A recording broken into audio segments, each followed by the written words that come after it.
Happy Tuesday, ballers. Let's see that thumbs up in the chat. Let me tell you about this one time. I went through a porthole and snuck into the North Pole and got picked up in a Hyperborean DeLorean.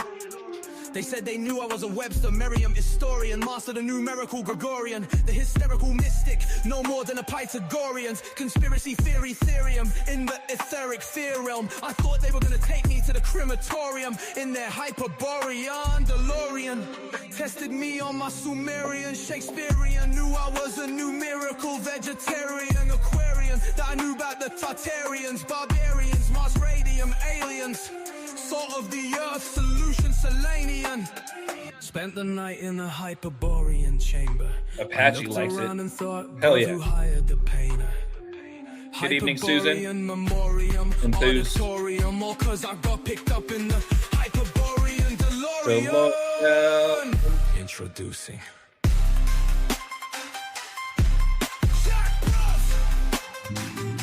Welcome back, everybody.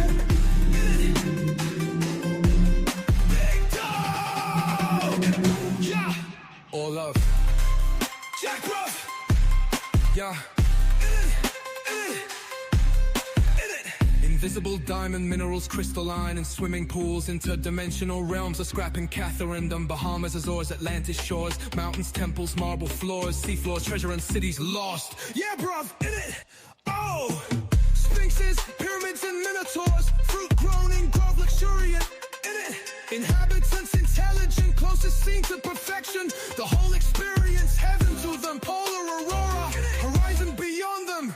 Flattened sky, lake of fire, core and flora, but bright comets, tornadoes, turbulence, not prohibition, more. Not for Cody, you rapping this? Yeah, I wish. Yeah, bruv. Oh. I wish I had that rap skill. You and me both. I could sing. Welcome back, ballers. Oh, you can sing, Cody. All right, open us up with the track. Let's hear it. I mean, well, one day I'll do an actual song. Me and my guitar and vocals. I'll do an actual song for us. It'll sound more country though. Probably. Well, be careful, man. That's recorded. That is on a recorded line, so we're gonna hold you to that. Yeah. Well, once I get my music studio back up in a few years, you guys can maybe expect that. I don't know. We'll see. Yep. Welcome back, ballers, to another episode of Eye to Eye with AJ, Rambo, and Cody. I believe this is now the 22nd episode since Cody has joined the team. It's crazy how fast time flies, right? Happy 32nd birthday, Charlie Kirk. Lots to be said about that in particular. But before we dive in, let's knock out a couple intros. Rambo, I know you got some things going on your end. Hope all is well with you, my friend. But let's dive into a couple quick intros. For those that might not be familiar with Rambo, the truth codes. Rambo, please let the audience know where they can find you and support you. Yeah, thank you. Thank you for putting this together. And it's a pleasure again and honor to be with yourself and Cody again. And I can be found at patreon.com/thetruthcodes and on Instagram. It's instagram.com/thetruthcodes. Appreciate that, Rambo. Thank you very much. Like I say every week, you guys, this is the best $5 a month you'll ever spend. This is for everything related to Rambo. For those of you guys that have been looking for him for a while, this is where you can find him for $5 a month. That's all content. That's all decodes, all videos, all notes. Give him a shot. Give him a shot. $5 a month. It's worth the investment. I can attest to it. I always do. So thank you, Rambo. Thank you. Thank you. Yeah, appreciate that. Cody, please, passing things off to you, my friend. Please let the audience know about yourself and where people can find you and support you. Yeah, thanks again. I'm very happy to be here again with my two brothers, and I appreciate you both, and I appreciate everyone in the chat.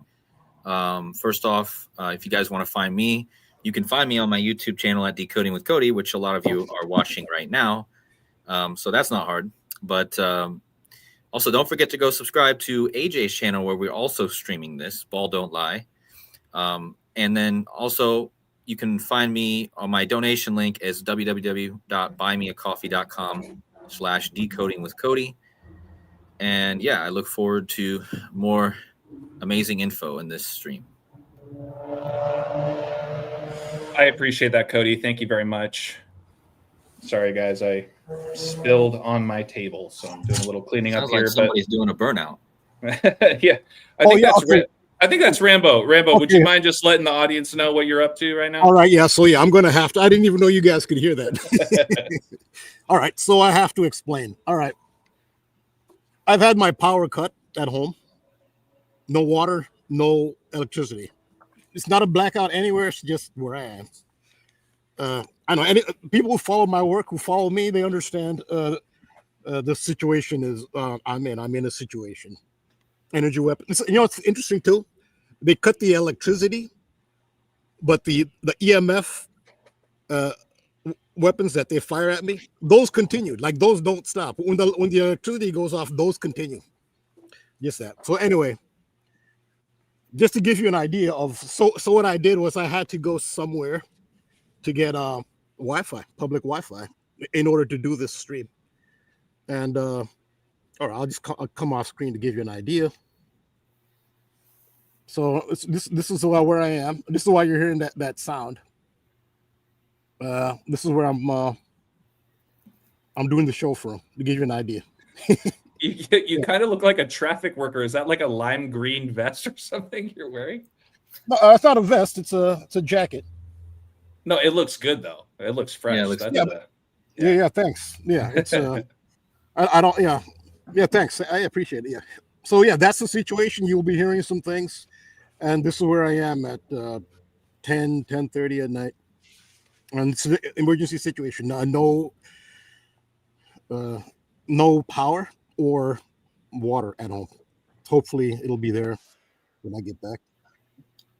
Well, prayers up to you, Rambo. I mean, man, if that ain't dedication, I don't know what is. I mean, Yeah. You guys think about that. And the car, he walked nearly an hour, so I mean, give him props for that. Yeah, seriously. Yeah, because things happened in my car as well. I mean, some people in the audience are familiar with this sort of thing. Certain people are subjective to this sort of thing. It's the Matrix. So just giving you an idea. So for the rest of the show, you might hear things, and I'll just I'll be like that for the show, but just to give you an idea. Yeah, well, Tracy says, please put Rambo in a link, please. I pulled up your slide again, so you guys, I'll put it in the chat as well. For anybody looking for Rambo full-time, go to www.patreon.com/thetruthcodes. $5 a month for everything. Oh yeah, and there's also access to the Discord, Codebreaker Community Discord. Yes. Where the community there are very brilliant minds in the community, which I fully appreciate. I can't thank them enough. And they have, even if you don't have anything to share, you can just see the great decodes and observations that are put on there every day. The Codebreaker community, the Discord. 100%. Your Discord, man, humbles me greatly, just like you do.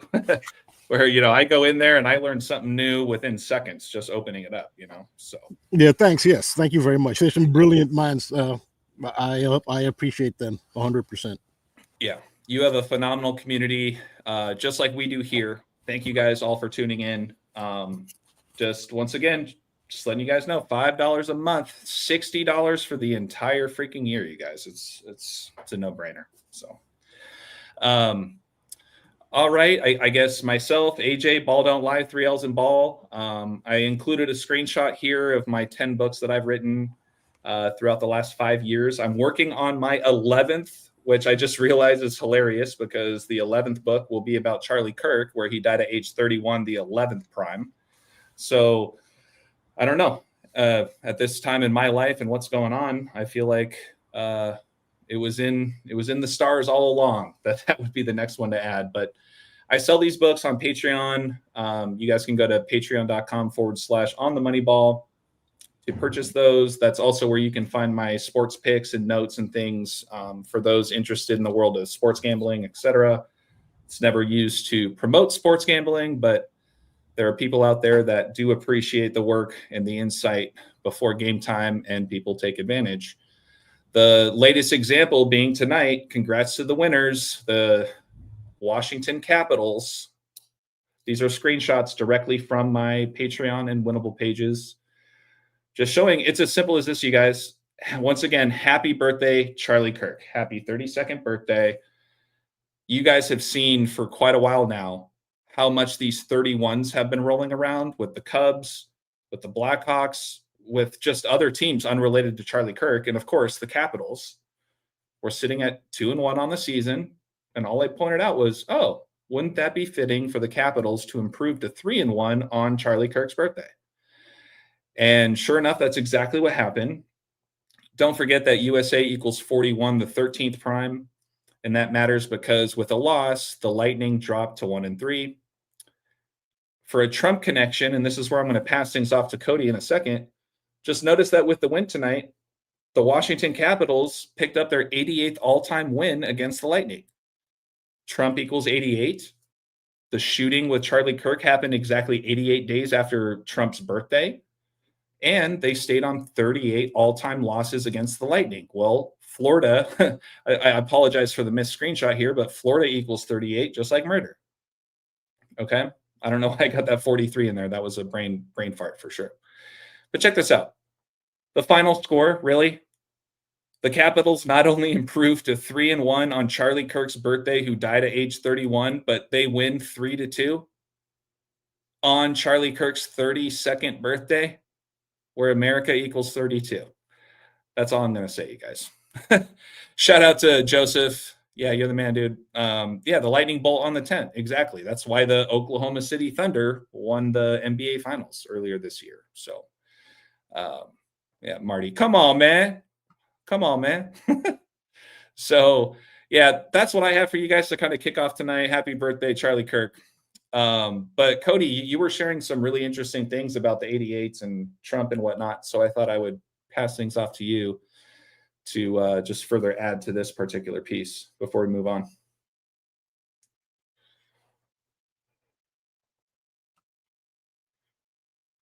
As long as you're still with me, brother. Are you out there, Cody? Oh, you know what? Wait, did I lose him? Yeah. Oh, shoot. Can you hear me? Oh, okay. Okay. Hold on. Oh my God, man. Sorry. I thought you booted me off and then didn't want to put me back on for some reason. No, man. No. I was like, wait, you're there. But then it asked me to add to stage. Yeah. So, all right. I apologize about that. Yeah. I don't know what happened. Like all of a sudden at some point I got booted to the backstage and then you didn't see it, or I got automatically booted or something. Yeah. I don't know. We're good. We're good. Okay. Yeah, Cody, I don't know if you had something that you would want to share in kind of further elaborating on this particular thing, but yeah, let me hold on. Sorry about that, guys.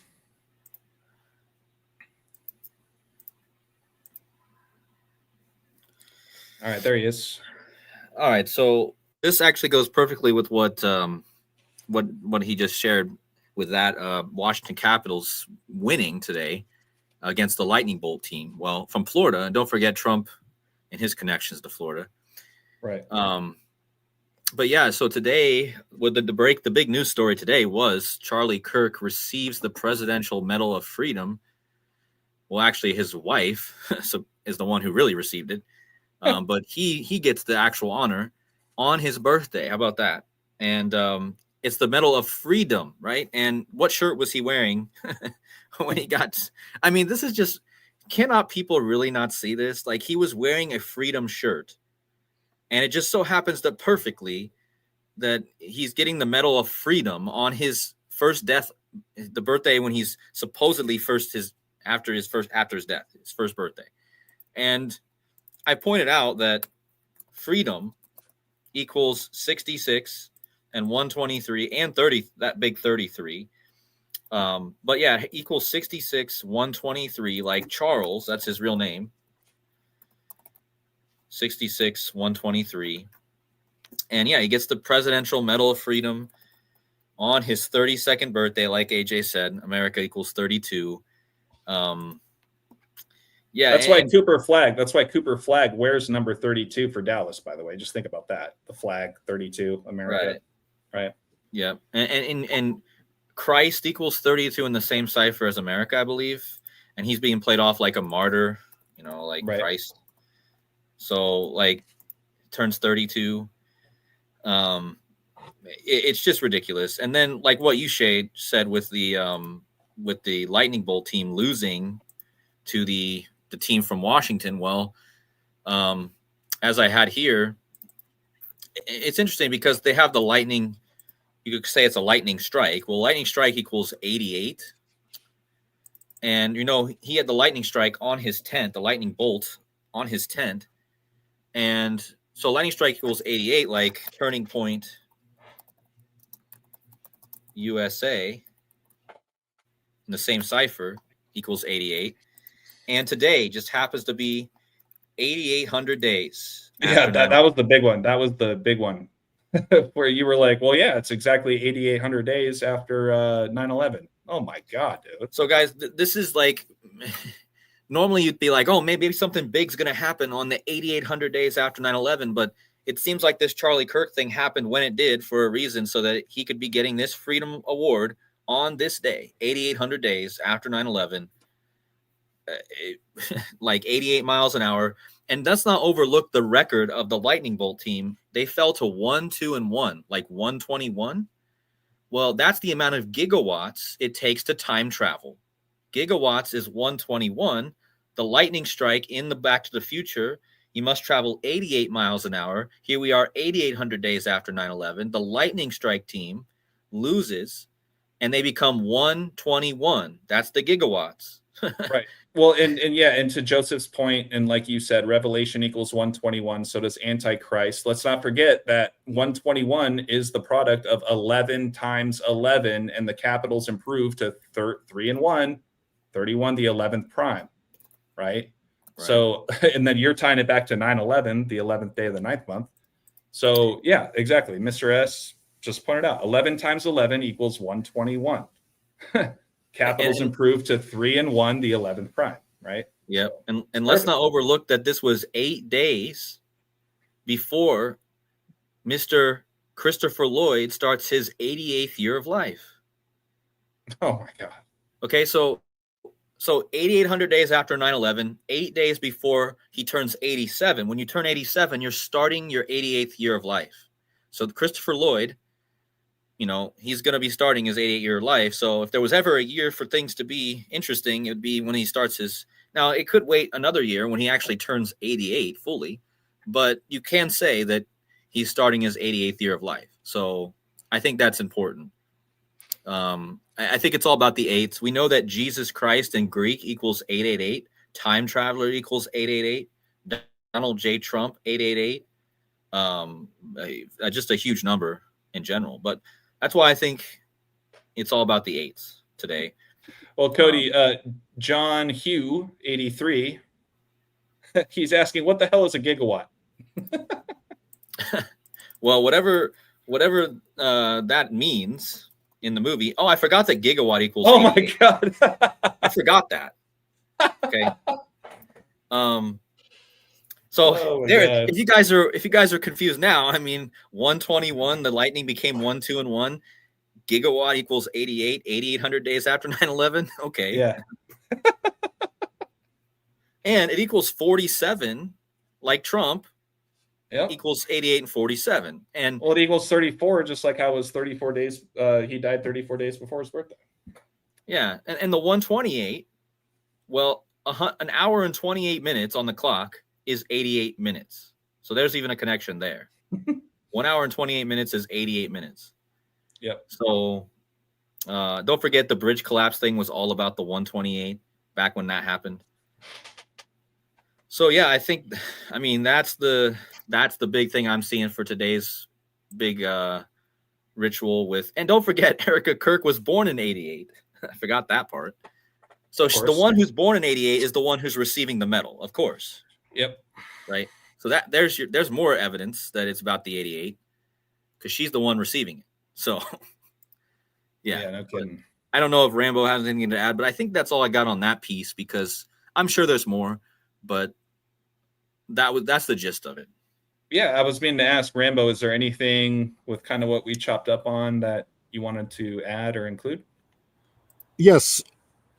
What I would say is that this is something I've talked about at length, is just the archetypes that the United States and everything around the world was founded upon, among other things. This actually goes to the heart of whatever the power that's being exerted, whatever the source of that power is, political and social power is. This goes to the heart of it. It's the same archetype that was at the heart of the power of Rome and Babylon, and that's this symbol. It is the symbols of the weather god. Now, an archetype is an original, and then what comes after the original is just multiple cultures giving their interpretation of an original archetype. So that original archetype of the weather god would be Enlil of ancient Sumer, because there's nothing before that. Enlil is not based on anything. So Greece and Rome based that weather god. In Greece is Zeus. In Rome, that is Jupiter. It's the same entity. The symbols of Zeus, Jupiter, are the lightning bolt and the eagle. That's why in Washington, D.C., the Lincoln Memorial, what it is a replica temple to Zeus. They took the Greek temple to Zeus and they replicated it on Capitol Hill. They made it the Lincoln Memorial, and they went further. They didn't just replicate it. They pictured Abraham Lincoln as Zeus, sitting on a throne with 1 foot forward on the throne. I've talked about this at length. And the eagles, the eagle was a symbol of Babylon. Rome considered themselves the new Babylon. The Nazi Empire considered themselves the new Rome, and they all used the same symbols. You think of the SS lightning bolts of the Nazi Schutzstaffel, you think of their eagle. That's what these symbols are. So I don't think it's a surprise then.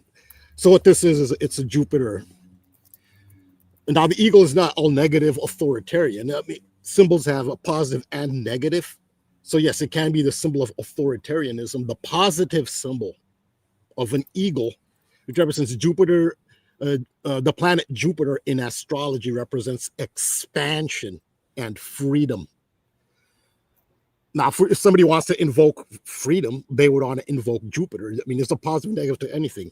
Jupiter is expansive, but you can see why an empire would invoke Jupiter, because empires want to expand.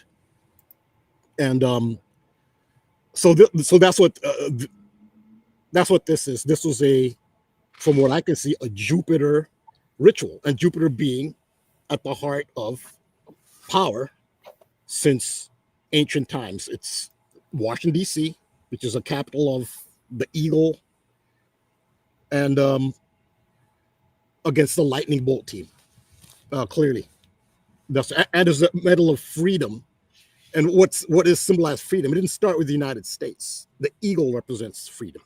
So yeah, and that was what was on Charlie Kirk's shirt. So that's what I see, a very big Jupiter symbol. But who is Jupiter? Is Zeus, and who is Zeus? It goes back to Enlil. That's the original archetype.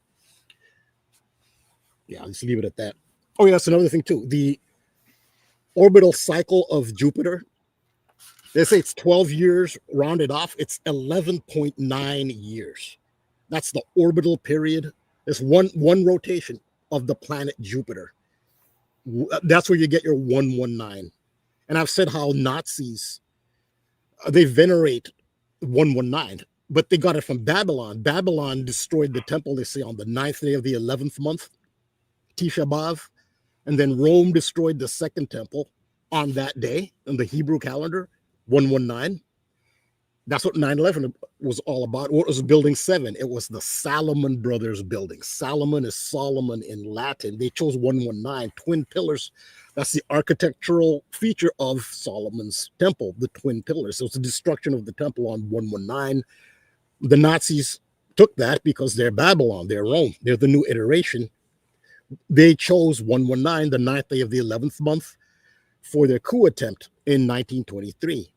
They chose the 9th day of the 11th month for the beginning of the Holocaust, Kristallnacht, in 1928. They chose 119. And then they did it again when the Berlin Wall fell.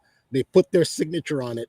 Berlin Wall fell officially on the 9th day of the 11th month. That is the rotation, the orbital cycle of the planet Jupiter, which is 11.9 years. They use Jupiter symbols, the eagle and the lightning bolt. Also the oak leaf. Nazis also use the oak leaf. The oak is also a symbol of Jupiter. So this is who they venerate, but you have to look at who the original archetype is. So that's what I see here. I see the veneration of the archetype of Jupiter.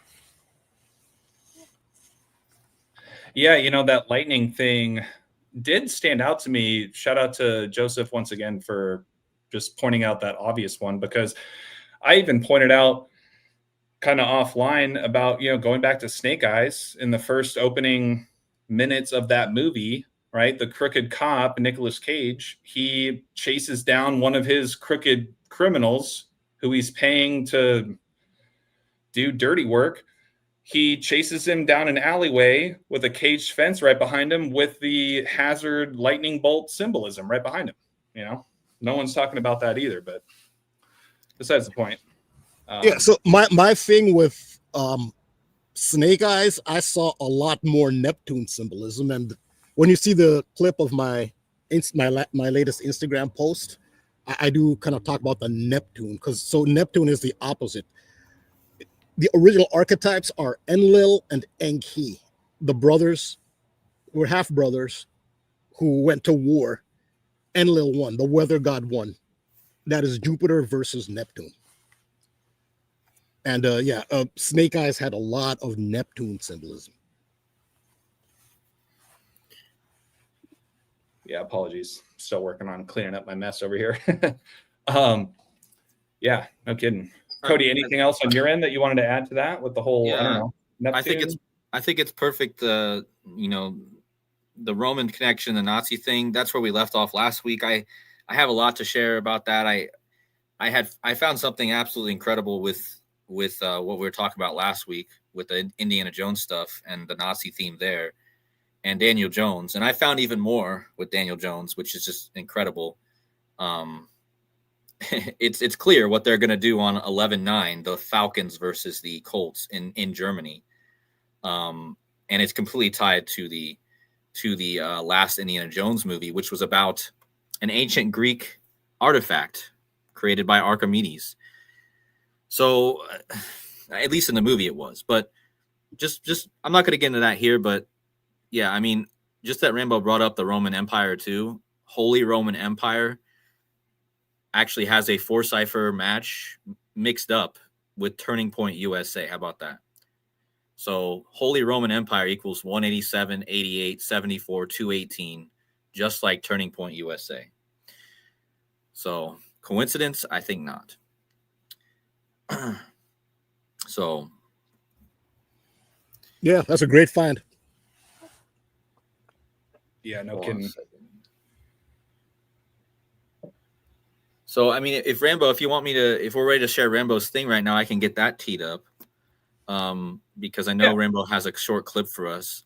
And then I think we can go from there probably, because I have some stuff to add to that probably with the Joker theme. I think that's a great call. And thank you, Coffee Girl. Just for a reminder, everybody, it doesn't cost a thing. Please make sure to hit that like and subscribe and the share wherever you guys see fit. We appreciate you guys very much. Mr. S is lighting it up though. He just got me thinking again. He just wrote Han Solo Millennium Falcon. Oh my goodness. So the Falcons are playing the Colts. Harrison Ford played both Han Solo and Indiana Jones. Yep. There you go. Wow. Well, Harrison Ford, Just the one thing that blew my mind. This all revolves around time and the number 864.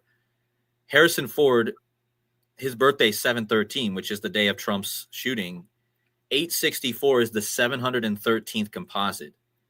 And everything connected with this Daniel Jones thing and this cult stuff is about the 864.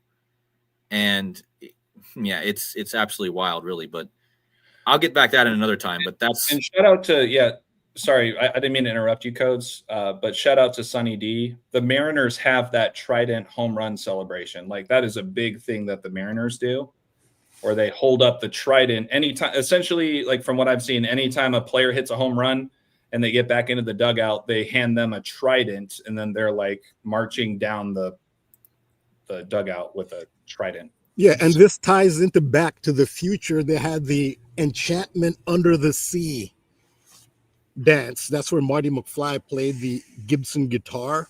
And they even had the statue of Neptune. That had a lot of Neptune symbolism. So yeah, I could go on and on about this. It goes way deeper than that, but that also ties into Back to the Future with that iconic scene, that Back Enchantment Under the Sea, where they literally had a Neptune statue. Yeah. Okay. Let's see. Cody, are you trying to tee up the yeah. Here we go. All right, so right. So there's going to be some echo here when I talk. So let's just play the video. Got it. Charlie Kirk appears to have been shot in the neck on September 10th, 2025. The first time that parallels with the 1998 movie Snake Eyes, starring Nicolas Cage, was mentioned seems to have been on AJ's Balll Don't Lie YouTube channel on an eye-to-eye live stream. In the movie Snake Eyes, U.S. Secretary of Defense Charles Kirkland is shot in the neck, just as Charlie Kirk would be shot in the neck.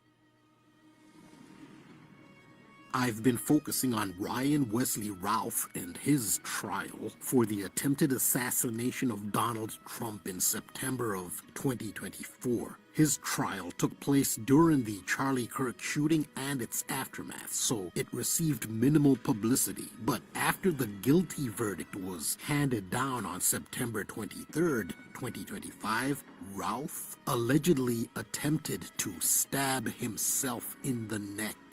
Quote, while the verdict was read in the court, Ralph grabbed a black pen and attempted to stab himself in the neck. Unquote. So there again was a continuation of the theme from someone connected to Trump. I have talked at length over the years about how Donald Trump is coded with Batman after the media overhyped his "I'm Batman" statement in 2015. His wife Melania even once dressed up as Batgirl just to emphasize the coding.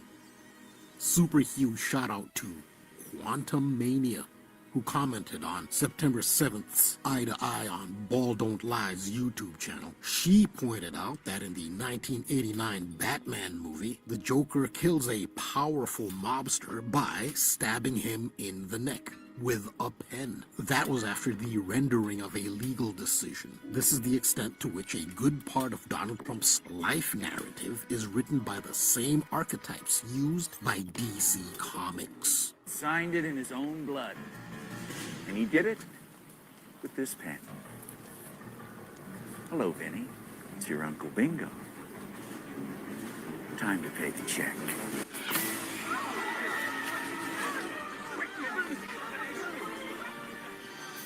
The pen is truly mightier than the sword.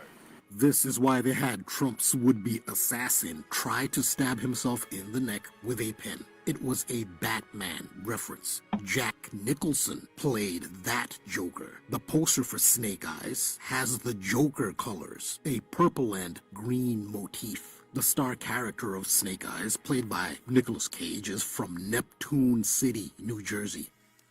Here's a close-up of his Neptune High School graduation ring from the movie. Jack Nicholson was born in Neptune City, New Jersey.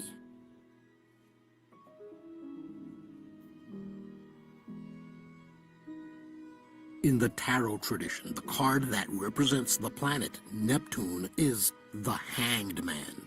And in some tarot decks, like this Wild Unknown tarot deck, the Hanged Man is the Bat.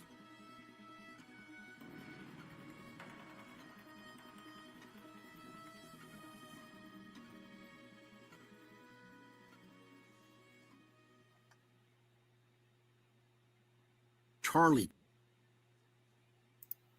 Thank you for sharing that, Cody. Yeah, Yeah. thanks, Cody. Appreciate that. Yeah, no problem. That was great. Thank you. Yeah, so yeah, that's It goes on, doesn't it? Oh my God, man. Jeez Louise. Yeah, because Quantum right here. I was about to mention Quantum. Quantum says, thank you so much for the shout out. I remember exactly that point in the live stream last week where Quantum shared that about the 1989 Batman movie. Rambo took some notes, and sure enough, here we are with a follow-up on that. So And everyone in the chat, let's get some mind blowns and some likes in the chat for Rambo. I mean, that connection just brings so much more into it with the Charlie Kirk thing and the Snake Eyes and the Joker thing, which if you guys have been following my channel, who also did a video this week about the Joker thing. yours truly. Yeah, so and I'll wait for Rambo to finish talking about what he's going to talk about, but he didn't even know, he didn't know about what I shared this week, I don't think so. And if had he known that, he'd be like, oh my goodness, what's going on? Like, so yeah, I don't have too much more to add. It's just that I showed the bat at the end. The bat is used for the Hanged Man of the tarot. The tarot archetypes are very influential in determining, I guess, what goes on in the matrix. And think of the Hanged Man, you think of the hanging, choking. Think of George Floyd. So George Floyd, he has the same birthday as Charlie Kirk. So we just had Charlie Kirk's, would-be birthday. It's also George Floyd, and he was also a symbol, that same symbol of the Hanged Man. And in fact, it was 3 months before George Floyd, his death in Minneapolis. 3 months before that, there was a rally. Donald Trump did a rally, and it was on February 20th. I remember because that was Ivana's birthday. And he was doing the I can't breathe, and he's holding his neck, like choking and sticking his tongue out. He was saying that Minnesota U.S. Senator Amy Klobuchar had choked in the Democratic primary debates. This is Amy Klobuchar choked. She said, I can't breathe. She said, this is what Trump was doing, and grabbing his neck and sticking his tongue out. He went over and over again saying, I can't breathe. Donald Trump did this. And that was 3 months before George, what happened with George Floyd in Minnesota. Amy Klobuchar is the Minnesota senior senator. Her birthday is May 25th. It happened on May 25th when George Floyd was choked. The head coach of the Minnesota Vikings of the NFL, Kevin McCarthy, his birthday is May 25th. So yeah, there's so many connections. But I was just going to point out that the Wild Minnesota, right, they're sitting in a 3-0 deficit right now in the second period of their game tonight on Charlie Kirk's 32nd birthday. So it wouldn't surprise me if the Wild drop with a final score of 3-1 or even 3-2. There's a lot of game to be played left, but I just thought I would share with you guys the real-time score of this particular game with what Rambo just talked about with today's also the birthday of George Floyd. Happy birthday, George. Oh yeah, since you mentioned Dallas, when you think of Dallas, you think of JFK. Mm-hmm. Well, JFK was assassinated at Dealey Plaza. An aerial view of Dealey Plaza shows you that the streets have a trident. Yes, that's right. Yeah, so yeah, JFK was shot on a trident, and of course, there's so much more that goes. This goes back to the original archetype of Enki and Enlil of ancient Sumer. Mm-hmm. The trident is Enki, who's Neptune. Yeah, that's crazy. So for any of you live bettors out there, if you can find a final score of 3-1 or 3-2, a lot of game to be played. We'll see what happens, but Once again, yeah, thank you, Rambo, for reminding me. Today's also George Floyd's birthday, and Charlie Kirk, it's his birthday as well today. He has talked a lot about George Floyd over the years too. I don't know if he's ever really talked about how he shares the same birthday with him, but either way. Oh yeah, he called George Floyd a scumbag. Yep. Yeah, but that's the cause division. I mean, you can have a critique. When you talk like that, you're not doing a critique. You're just causing division. Yeah. I mean, opposing, just as a conservative opposing a Democrat, that's not causing division. That's just a critique. You have your critique. But when you just name call, that's done to rile people up. That doesn't Sure. take any intelligence whatsoever to just throw out. Yeah. Yeah. Cody, I added you to the stage. I wasn't sure if there was something that you wanted to share or if you're just kind of combing around, but JM2 mentioned the Tyler. I wonder if there's any players named Tyler playing in this game or even in the Capitals game. I didn't even have time to look into the players and whatnot, but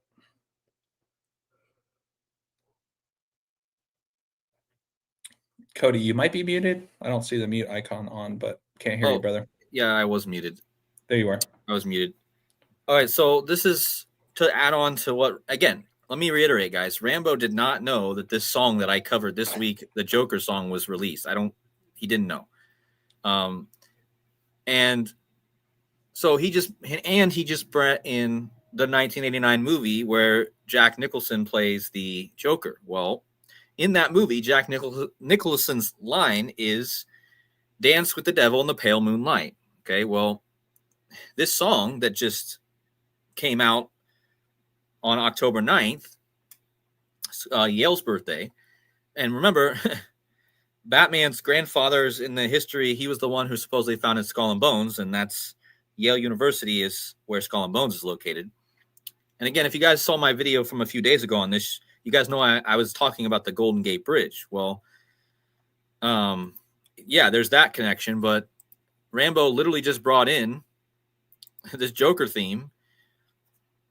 And I just want to show you guys the song that was released on, again, October 9th, which is featuring the lead singer of the band Ice Nine Kills singing as the Joker. And the song's called The Laugh Track.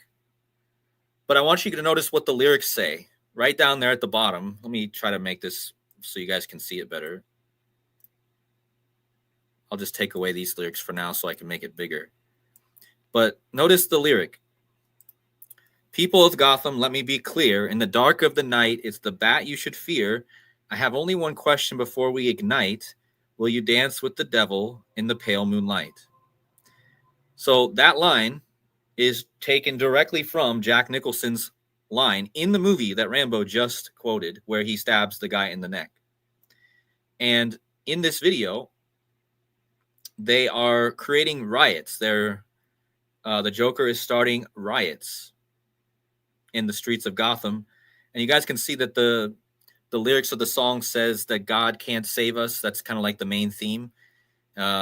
Join the parade, turn the frown upside down. While you're screaming in vain, I'll be laughing out loud, singing God can't save us. The joke's on you.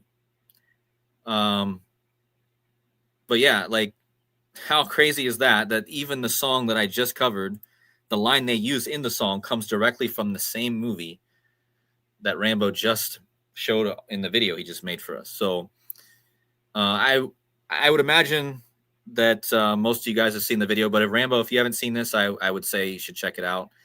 It's a very hard rock song, but definitely going to go perfectly with your theme. And Yeah, shout sure. out Lovda. Oh my God, man. This is why I love this show so much. Lovda just pointed out that Jack Nicholson is also 88 years old right now. Well, okay, let's look at that real fast. Hold on. Let's do it. Because that means he's born somewhere in connection with Pope Francis. And also it means he'd be born. Oh, he's born one day after Pope Francis died. There you go. So, wow. Pope Francis died at 88. He turned 88 the next day. Uh-huh. I see. Got it. The joke's on us, guys. You know what, Nickel, I mean, going back to the currency themes, nickels, Nicholson, nickels, dimes, pennies, you know, there's always that currency theme flowing around. Yeah, so that the hanged man who's upside down, that is also a representation of the mutable cross, which is St. Peter's cross, because they say that St. Peter was crucified upside down. So that is St. Peter's cross. So the Pope, St. Peter being, venerated by the Catholic Church, the Pope is related in that sense because of the symbol of the upside down cross, St. Peter's cross, which is that's what the hangman represents. Mm-hmm.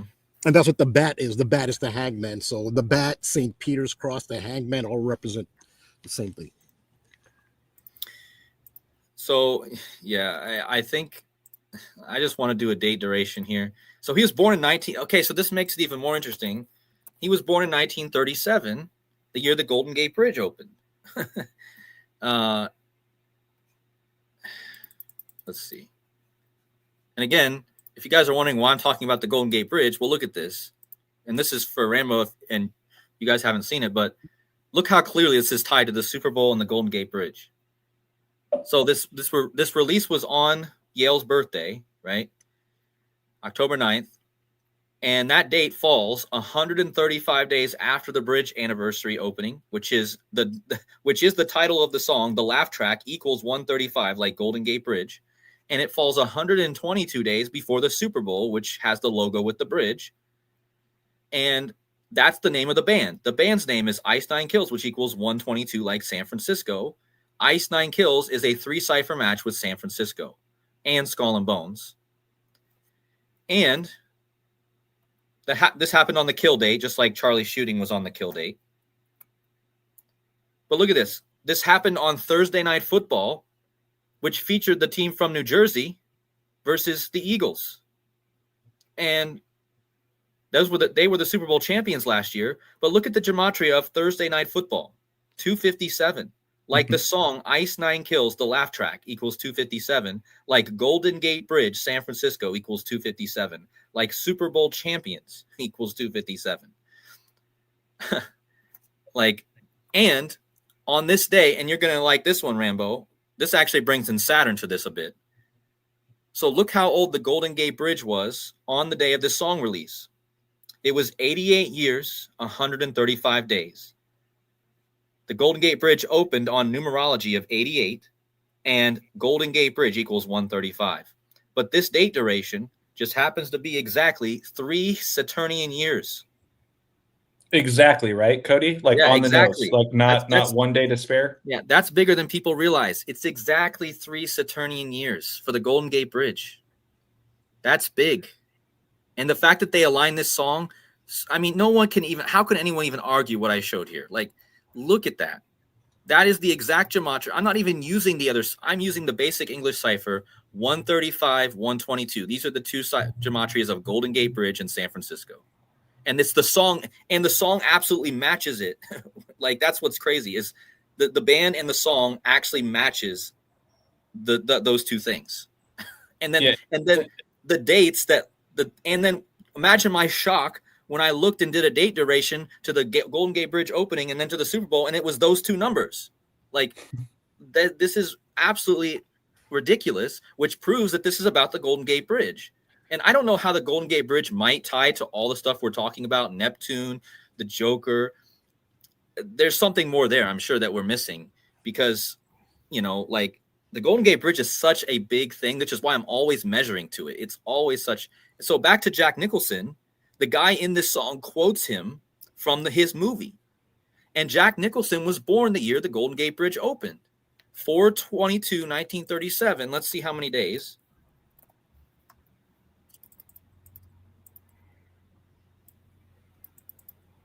So 35 days before the Golden Gate Bridge opened. Or if you wanted to do the date, the span, it's 36. So that connects with the 666. But what I find interesting here is it was 1 month and 5. He was born 1 month and 5 days before. That's actually the date of the Golden Gate Bridge, the construction starting. But what's even more interesting, he actually was born 3 days after the Golden Gate construction finished. And now let's just do a quick with Pope Francis, because Pope Francis is named after St. Francis of Assisi. And San Francisco is also named after that. So yeah, it was 120. It was 4 months and 5 days. He was born after Pope Francis was born. So, or 126 days or 127. Well, there's your 127 again, with going back to the 31 and the 11 connection. But yeah, I mean, so Cody, really quick, if you don't mind me jumping in here, I just want to shout out a couple of people in the chat right now, in line with what you've been cooking. Shout out Maggie. Keanu Reeves was also in a movie with Diane Keaton. We know that Diane Keaton just exited the world stage. And Jack Nicholson. I'm not entirely sure what movie that is, but we can find that quickly. Shout out to Quantum once again. Check this out, you guys. Prince, the artist formerly known as Prince, who died on the Queen's birthday, also played the Joker in the music video to the 1989 Batman soundtrack. Holy shit, dude. Really? Prince played the Joker? I didn't know that. That's crazy. You know, back to the whole Diane Keaton thing, you know what it reminds me of when we talk about the 1989 Batman movie? Is Michael Keaton. Wasn't Michael Keaton Batman? She played Erica.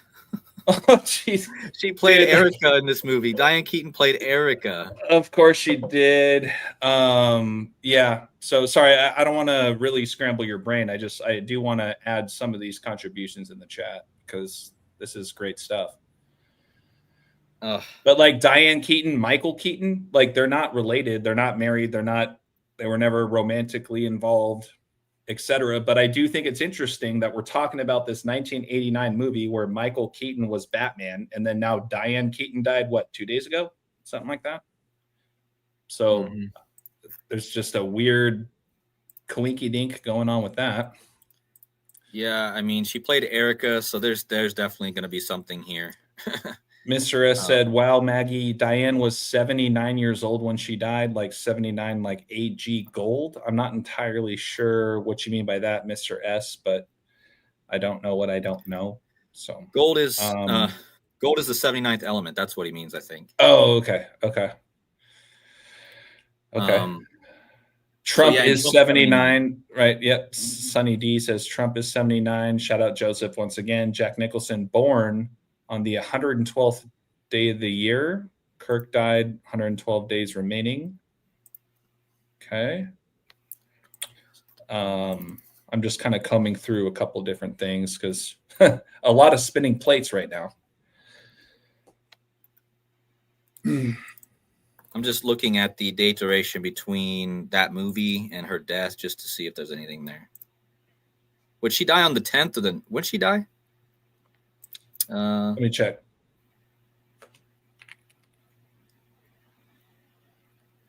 Hold on. I'm pulling it up. The 11th. So, yeah. That's the reported date. Oh my. Now this is going down a whole nother. This is going down a whole nother rabbit hole because this is the 262 number that is very huge with the Super Bowl next year. I've already, again, it's just crazy how all my decodes will come together and connect at some point, because like this is a whole decode I did about San Francisco 262 XRP money. The same day the day after before she died, there was a huge crypto crash. Okay, like we were looking at this date, October 10th and 11th, for like a plane crash. One of the guys that big shout out to this Wes, he's in the chat. He's a great decoder. He's got a small channel right now. He needs to get more subs, but he's doing great work over there. But yeah, he was bringing up how October 11th was going to be very important and we could get like a plane crash, Trump, but we ended up getting a crypto crash. The biggest crash in crypto history, actually, believe it or not. And it happened that day. So he was dead on. It wasn't an actual plane crash, but it was actually a market crash. Crypto crashed. And again, this is going back to my crypto because in the 1992 movie Sneakers, which has the guy who also died last month, Robert Redford, you see the 262 in that movie. So Diane Keaton, from that movie with Diane Keaton and Jack Nicholson and Keanu Reeves, to the day she died, it was exactly 262 months. So, and don't forget, the quarterback for the San Francisco 49ers right now is Brock Purdy, who was drafted number 262 overall, Mr. Irrelevant. He was the last pick of the draft, and his pick was 262, which is not a coincidence because it ties into all this. Yeah, he went to Perry High School, and of course, he found himself in the Super Bowl right after Matthew Perry died.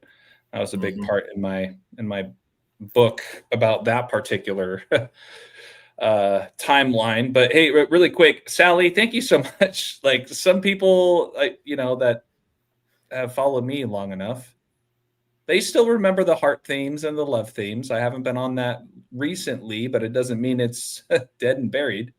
But Sally Witt says it starts with Nicholson having a heart attack.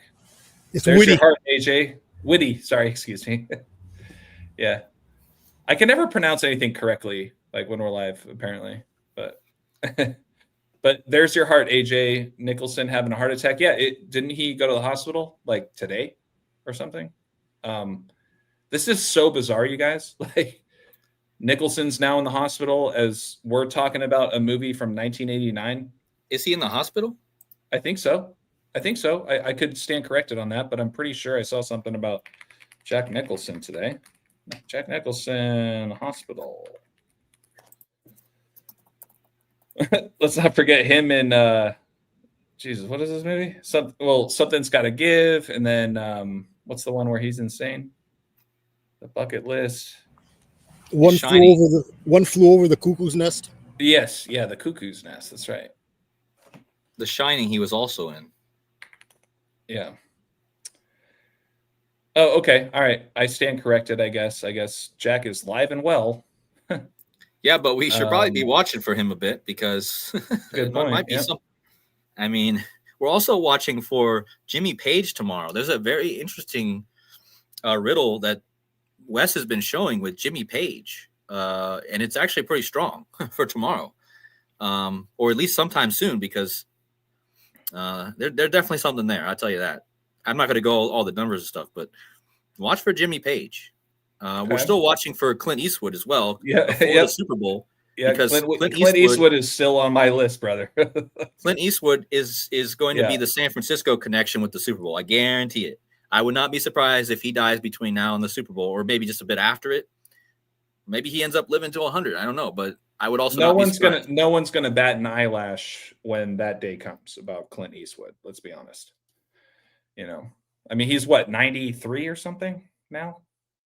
For me, the whole Clint Eastwood thing started when I was looking at the other, helicopter airplane crash stuff that was going on earlier this year, the Miracle on the Hudson, right? And how we related that to Kate Hudson, et cetera, et cetera, et cetera. And how he also produce Flight with Denzel Washington, another plane crash story. Yeah, and he's actually 95 right now. 95, geez, that's what I'm saying, dude. Like, it's coming. Yeah, well, and talking about airplane crashes, you guys, I don't have anything prepared for this, but you guys heard about that helicopter that crashed in Huntington Beach this week, right? Over the weekend, you guys see that? Yeah, well, that crashed on the date that Wes was looking at, so he was actually dead on. He was thinking something with Trump, and what's funny is Trump actually came out the last few days and said that he wouldn't go to heaven. Did you guys see that? But he was as close as he was ever going to be to heaven on Air Force One. He said this on Air Force One. Did you guys see that? Did anyone see that? Because I thought that was pretty interesting what he said. I've done decodes on Trump's statement that he's not going to get into heaven. I've actually done that. I did. It's a long video. It's 50 minutes. Some of these videos could go on for hours. Most people won't watch 50 minutes, but I did try to fit that in. I think I even did a little excerpt on this show where I talked about the mortality of Donald Trump. Remember, I brought up the James Comey threat, and we found those rocks on the beach. Well, I did talk about basically about Trump's mortality and how he said, now he said it before, and he said it again. I don't think I'll get into heaven because I've heard them that I'm at the bottom of the totem pole, which is very shocking for somebody who's portrayed or comes across as a narcissist. Narcissists never say that. They'll say, of course I'm getting to heaven. I've never done anything wrong. That's what a narcissist says. And he appears to be a narcissist. He didn't just say this once. So yeah, I have talked about this statement of his. You know, it's funny too, just looking at this thumbnail, this one in particular, apparently he's on a plane with other civilians. And he literally says something along the lines of, yeah, I want to make sure this plane doesn't crash because I'm on it. If I wasn't on it, I could care less. And then everyone's laughing, be like, we love you, Trump. And it's just like, he's like, I don't give a shit about you guys. but everyone would be like, oh, no, he's just being funny. Okay. It's literally telling you. But no, he's conceding that he doesn't deserve to go to heaven. Like, he's done this repeatedly. Now, is he being told to say this, or is he being sincere? I was talking about kind of a different thing. Like, this thumbnail reminds me of something I reposted recently where, like, apparently he was, I don't know, on a plane with other people, which blows my mind. And he just made a comment about how, you know, he cares about that plane landing because he's on it and he could care less if he wasn't. So, but staying on topic here, this whole, well, it's hard to know because there's been a lot of symbolism over the years that I found that shows that Trump could go down in a plane crash. In fact, there's a conspiracy theory that the real Trump actor did go down in a helicopter crash back in, I forget what year it was, but his doubles are now playing. There's a big theory about that. Yeah, 1989. I've done it. I've talked about that in my decodes as well. In the thing about the mortality Donald Trump, and I've talked about it in the past decode. It's called The Man Who Killed Batman, and then the one I'm doing now, which is titled Madness. I'm talking about it again, and it goes back to the 1010 theme and the Erica Kirk video with the guy named Tyler of She's My Kind of Crazy. When they whiz past the 910, that 1010 is huge. It was October 10th, 1989, that the helicopter went down with 3 of his casino executives. Huh.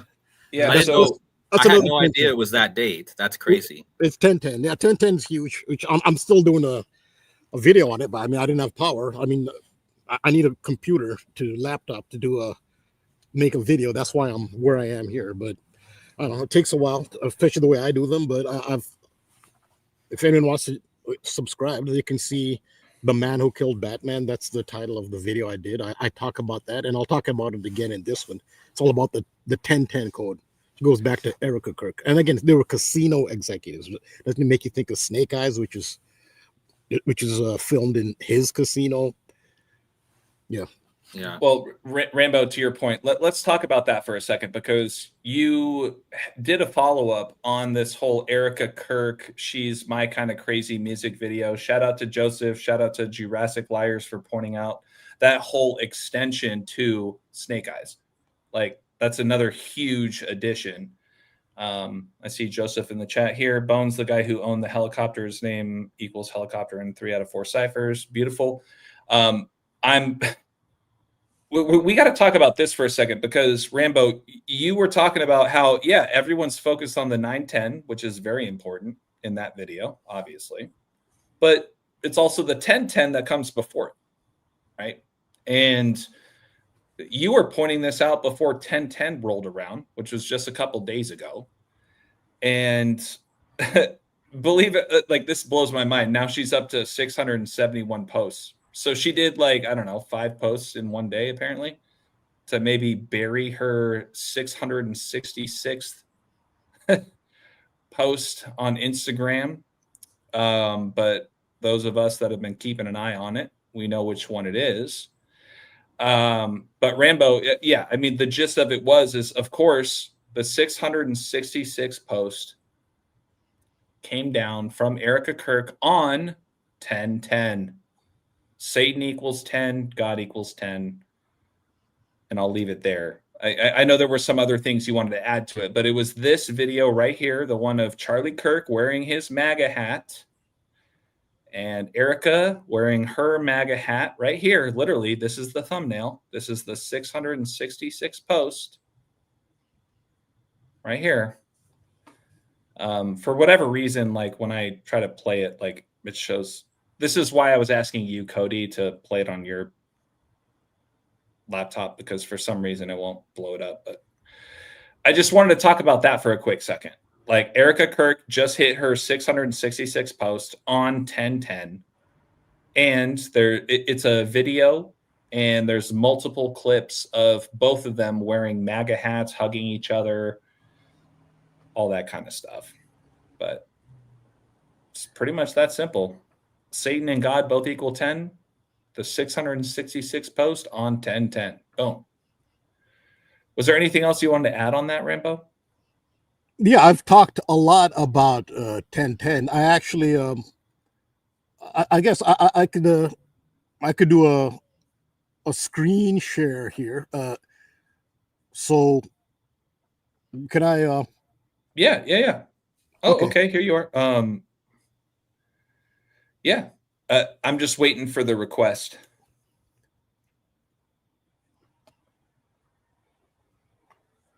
I'm going to remove myself here. Oh, there you go. Okay. I also there you have go. the thing there you up go, here Rambo. where they I also do have the thing up here where it does show that Trump's executives did die in a helicopter crash on 10/10 in 1989. And is it even the Trump Taj Mahal? Because that connects to Snake Eyes perfectly then. Yeah, exactly. I don't know. Yeah, I didn't know about that. No, yeah. So the Trump Taj Mahal was under construction. So the executives who died, they were behind just the whole vision of the Taj Mahal casino. Well, that's just crazy, man. That brings it so all together, even like really all together. Wow. And also the model of the helicopter was a 109. It was. I mean, it's gonna be in my decodes. I mean, if anyone wants to see my decodes, but I do cover that. But yeah, so yeah, I did see some synchronicity. So some of what you see here will be in my video, Madness, which I gave the intro last week. So I'll just play this because there's some other synchronicity. Perfect. All right. When replays this moment, two speeding sports cars slam into her Hyundai Accent. First, she feels gratitude. God was with me. It could have been way worse. Then anger. Y'all just caused a 6-car accident. Don't know one person have no sympathy. No sympathy to check on anybody, like careless, heartless. The 27-year-old mom and her 4-year-old son were on Central Expressway Saturday evening. They were headed home after a fun day with family at the Fort Worth Zoo when they felt the blow. I got hit on my left-hand side of my driver door, spun in the highway. In total, 6 cars were involved in the wreck. Dallas police believe that Lamborghini and a Corvette registered to Kansas City Chief wide receiver Rashee Rice were racing. I had no idea who was in there. Only thing I knew what was maybe in the vehicle was cleats in the back seat. I didn't pinpoint to think that it would be someone famous or someone well known or, in the Super Bowl. After the crash, video shows the people in both cars leaving before exchanging information or checking to see if everyone is okay. If you can check the service road on Mockingbird. Okay, so that was Rashee Rice. So Rashee Rice had just won the Super Bowl with the Kansas City Chiefs in 2024, and this was on March 30th. So this was shortly after winning the Super Bowl. Rashee Rice is a rookie. He was a rookie, and he actually set several NFL rookie records for the playoffs, like rookie playoff receiving records. He's a wide receiver, and that was in Dallas. So that all happened in Dallas. So I've been talking about, Dallas is the theme, JFK. But so what did she describe there? So her name is Kayla Quinn. And there's a part of that. It's in my decode, but I guess so. Here's a little sneak peek. Anyway, I don't know if any eagle-eyed person would have caught this. I've talked about it before. I don't know if you get a better view of this, but the tattoo on her neck, actually, can you see what it is? 1010. It's 1010, exactly. That's a number I've been on for a while. This was back in 2024. So she said that she the way she described it, she said, but like yes, no one has any human empathy. She's shocked by the lack of empathy was just shocking to her. That's what really struck her. But I've said, what is the way they symbolize? Sports Lounge says, by the way, she's gonna fly away with them lashes. It's funny. Sorry. Yeah, but so yeah, I've talked about the heart. Sally Whitty brought up the heart. Yep. The heart represents emotion, and she had said he was shocked by the lack of human empathy. Somebody causes a car crash and casually walks away. And the heart I've talked about is the Trinity. It's the emotion part of the Trinity. The Trinity is thought, action, emotion. And Rambo, if we could please pause for a very quick second right here. This is one of the biggest visuals that stands out to me in the year of 2025 with everything that I've been on, everything that Cody's been on, everything that Rambo's been on, right? My biggest thing, even though you haven't seen a whole lot of love themes from me recently, my content for a lot of it this year has been about the heart, right? And there's been a lot about the skull and the bones. We just had Yale University's anniversary, etc. But we've talked about this so many times about thought, action, emotion, and more often than not, the emotion, the heart piece is missing. It's the one out of the third that's missing in a lot of these things. So I just wanted to re-emphasize for a quick second that's why the love themes matter, you guys. Like Rambo has said, love is the answer.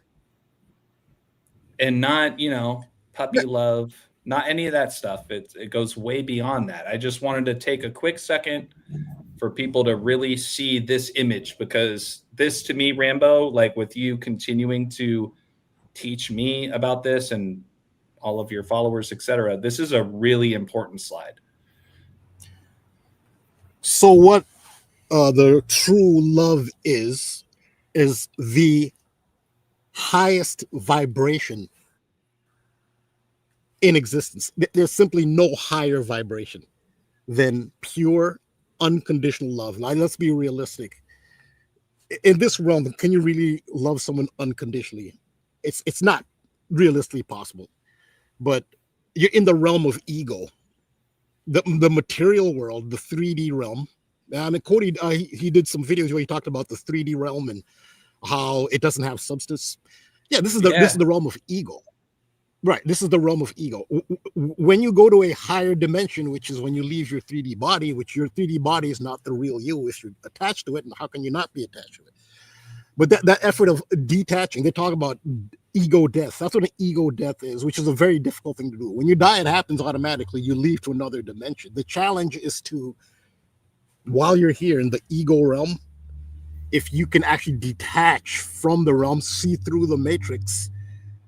But at the higher dimensions, there is no ego. And when ego is not there, it is pure unconditional love. Like, if someone's harmed you, can you really love them? Of course, love is. I mean, realistically, can you really be at that level? No. I mean, a dog can be, but a dog doesn't have what a human has, which humans have choice. A dog is programmed to be like that. As much as I love dogs, everybody loves dogs. They're programmed. It's much different for a human because a human has choice. But so where I learned this about what this means, the skull and bones is missing one symbol. I actually learned that from Mark Passio. So I have to give him a huge shout out. This is one of the most valuable lessons I learned from Mark Passio. This is where I learned it from. I have to invaluable lesson. So that's where 666 comes from, because this is a trinity. And what happens? When you get rid of 1/3 of the trinity, you have 2/3. And what is 2 divided by 3? 0.666. So that's my main point. That's why I wanted to take an extra minute or two really to emphasize these particular slides, because This might be my biggest takeaway from you, Rambo, this year about thought, action, emotion. Why was it that I have been latched onto the love themes for so long? You know, in line with everything else that we've been talking about with a million other stories that have been going on. This is so simple, so to the point, so amazing. I just want to, take a moment to make sure we don't glaze over this because this is really important, in my opinion.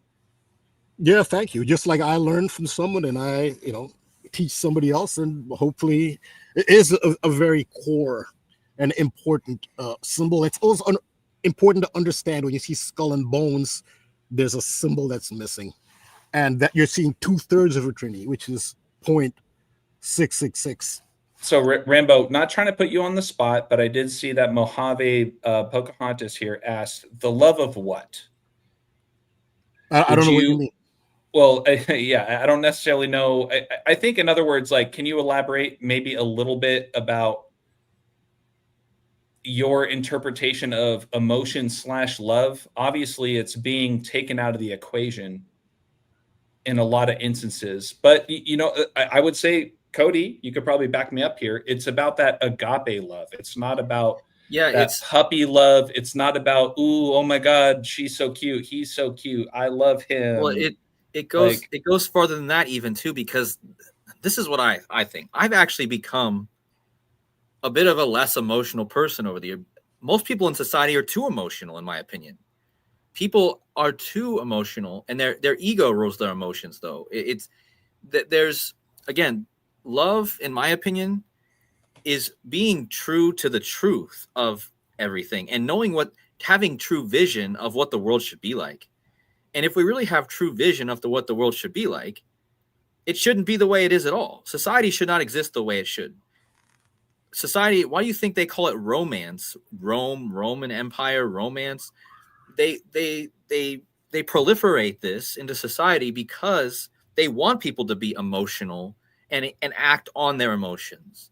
But their emotion is not bad. And love is not, I'm not saying love is bad at all. I'm saying that it's where the emotion's coming from and what people think. It's a misconception. Like, there is no, in my opinion, the world should be able, freedom, first of all. No one has any freedom, right? Obviously, we're slaves to a system, and everyone's materialistic. People think that love is going out and donating a bunch of stuff to somebody that doesn't even help them. Like this is what I mean. There's too much materialism. There's too much, and the love. All anyone in this society is trying to do is find a partner and have this shallow love, sex, and all this stuff that's just super shallow. But if people had like this understanding of, like, before we even get to the emotions and the love and being in relationships, we should maybe try to fix our society. Our ultimate goal should be right action of how to fix our society first, how to fix our misconceptions. And that's what Christ was trying to teach, in my opinion. If that's what you want to really know, he wasn't trying to teach someone to go out and find a wife and love her. He was trying to say, let's show people the truth of reality, which is not materialism. It's not romance. It's awakening to the truth. That's love. Love is trying to get people to awaken to the truth, right? You know what's funny, Kodi, with what you were just saying. I got to share one example that falls right in line with what you're talking about. I had a conversation with somebody 2 days ago who asked me, they said, hey, would you like for me to be nice to you, or would you like for me to be kind to you? And I was like, it was an intentional question, right? What's the difference between being nice to somebody and being kind? And we talked about an example of, at least in my own life, I'll share an example. I was on a date 15 years ago with someone I met online. We went out to dinner, and she had red lipstick on her teeth the entire time. The entire time. The moment I saw her to the moment we never saw each other again, I was being nice because I did not say anything. I didn't have it within me to be uncomfortable and say something. So I just lived with it. Being kind would have been me actually leaning into the uncomfortability, me having that moment to say, hey, you might want to go to the bathroom, like whatever, right? Like addressing it. But I didn't do that. And I feel like this is a good example of kind of what you're talking about, Cody. Like being nice and being kind, it is somewhat, to me, at least compatible with the same idea. It's one thing to be nice and just shut your mouth and just, don't cause problems, whatever. But the true love is being kind, leaning into that. Like, in other words, don't give them what they want, give them what they need. And it doesn't, right? Like, that's all I wanted to say. Yeah. So you're talking about a balance. So it's not all about the heart. So it's not a heart. It's thought, action. It's the skull, bones, and heart together, which is what you want. Not just if it was just all about the heart, there'd be the heart and nothing else. You need the bones and you need the skull, but you need the three together. The Trinity is 3 divided by 3 is 1. It's about the one. So when you talk about saying something to, in this case, make somebody aware of something that they should be aware of to their benefit, that's action. Yes. So the fact that you're being nice shows you have emotion because you don't want them to feel embarrassed. You didn't say anything because you care about her feelings. You have emotion. You have the love part. The thing that is what prevented you. I did not have the action. Yes, but the emotion you did, because why was it that you didn't do anything? Because you actually did care about her feelings. That's why. Now, somebody who does not have the heart wouldn't care about her feelings and just they might just point it out, but they might be someone who just doesn't care about her feelings, and the way they say it might not even be, like, if you did say something, you do it politely. But someone with no heart would just say it in a very impolite way and maybe even laugh at them and wouldn't care about how they feel. But so what you lacked there was action, but you did have the heart because you cared about her feelings and you were like, how do I say this without hurting her feelings? You cared about her. Right. Yeah, Rambo, great point. Because at the end of the day, right, I didn't say anything. The date was fine. Like I said, I never saw her again. It was a one-time date, whatever. But like, I think about when she finally realized it. Like, she goes back to her car and then she sees that she has, lipstick on her teeth. Now it's like a huge other mental mind fuck. How long have I had this on? Did he not say anything the whole time? Did I just get it? You know what I mean? Like, it's almost like the road to hell is paved with good intentions, right? Where, yeah, I had the emotion. I didn't lean into that uncomfortability and take action and, Yeah, it's about balance. It's about balance. So this is why AI is associated, and the computer in tech industry is associated with the Antichrist and the devil. That's why the first Apple computer cost $666. And 66 cents. Yeah. AI has thought. AI has action, especially now they want to put it in a humanoid robot. It's acting in the interest of AI. Now, why would you want to go that far? That's what they're doing. AI does not have a soul. AI does not. They're going to, all these people in the tech industry will say that AI has feelings. Of course, they're going to say it because this is their project. AI does not. You really think the most advanced AI will feel the loss that a human can feel when they're attached to somebody? You really think if AI has access to just say like 100 or 1,000 different people, but certain personalities, like a human being would be, like certain people you get along with, certain people you're not as much, certain people you actually dislike, and if someone you like, if you're told the person no longer exists, they're dead, that feeling of a loss, do you really think AI is going to feel that? Of course not. Right. It's not possible. AI has thought, action, but does not have emotion. It'll imitate emotion. Would you say, this just hit my brain. Would you say, Rambo, part of that has to do with because they don't have a human heart? They don't have the biological makeup that we do. They can replicate so many other things, from what's going on in our brain, how we move our fingers, all those other kinds of things, but they can't touch emotion, right? Yeah, but the thing is, Like, emotion isn't physical, though. It's a soul. right. It's a Yeah, spirit. that's my whole point. That's my whole point. That's Whether it not comes physical. from the heart or Yeah. anything else, they Yeah. can't touch that. You can't create a soul.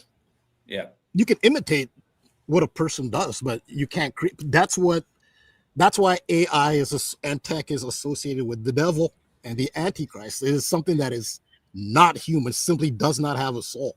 Now, you give AI spiritual concepts, it'll give you answers. The answers will sound great, but this thing, whatever your belief is, you believe in heaven or hell, if you believe in karma, none of this would apply to AI. Heaven, like Trump is talking about going to heaven. AI doesn't worry about going to heaven. It's AI. It's going to get advanced enough where you have actually looks like an actual human, which you cannot distinguish between a real human, but it's actually AI, and it'll seem like a real human because they'll do a really good job imitating. AI does it now. Like it's very cares about your feelings. It's been programmed about what humans like to hear, but it doesn't really have those feelings. It doesn't. Right. Like you can't even hurt its feelings. You can hurt a human's feelings. They'd be nice to you, and you're not, and you respond in a negative way. AI is not going to have. It doesn't have a soul. That's what it is, and that's so. The heart also represents a soul as well, besides emotion. Yeah. And a soul is pretty much eternal. That's actually what your real self is. The body you have now, everybody has a birthday, you'll have a death day, and it'll turn to dust. And depends on what your belief is. I understand why some people may be atheists. I understand. I'm not an atheist, but I can understand why somebody would be, because they prefer to only deal with what's provable and fathomable. But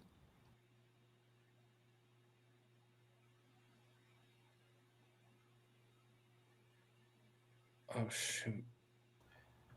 Shoot. Yeah. So sorry. So sorry, Rambo. I was trying to switch screens here. My bad, man. I'm sorry about that. Yeah, no, I mean, very well said.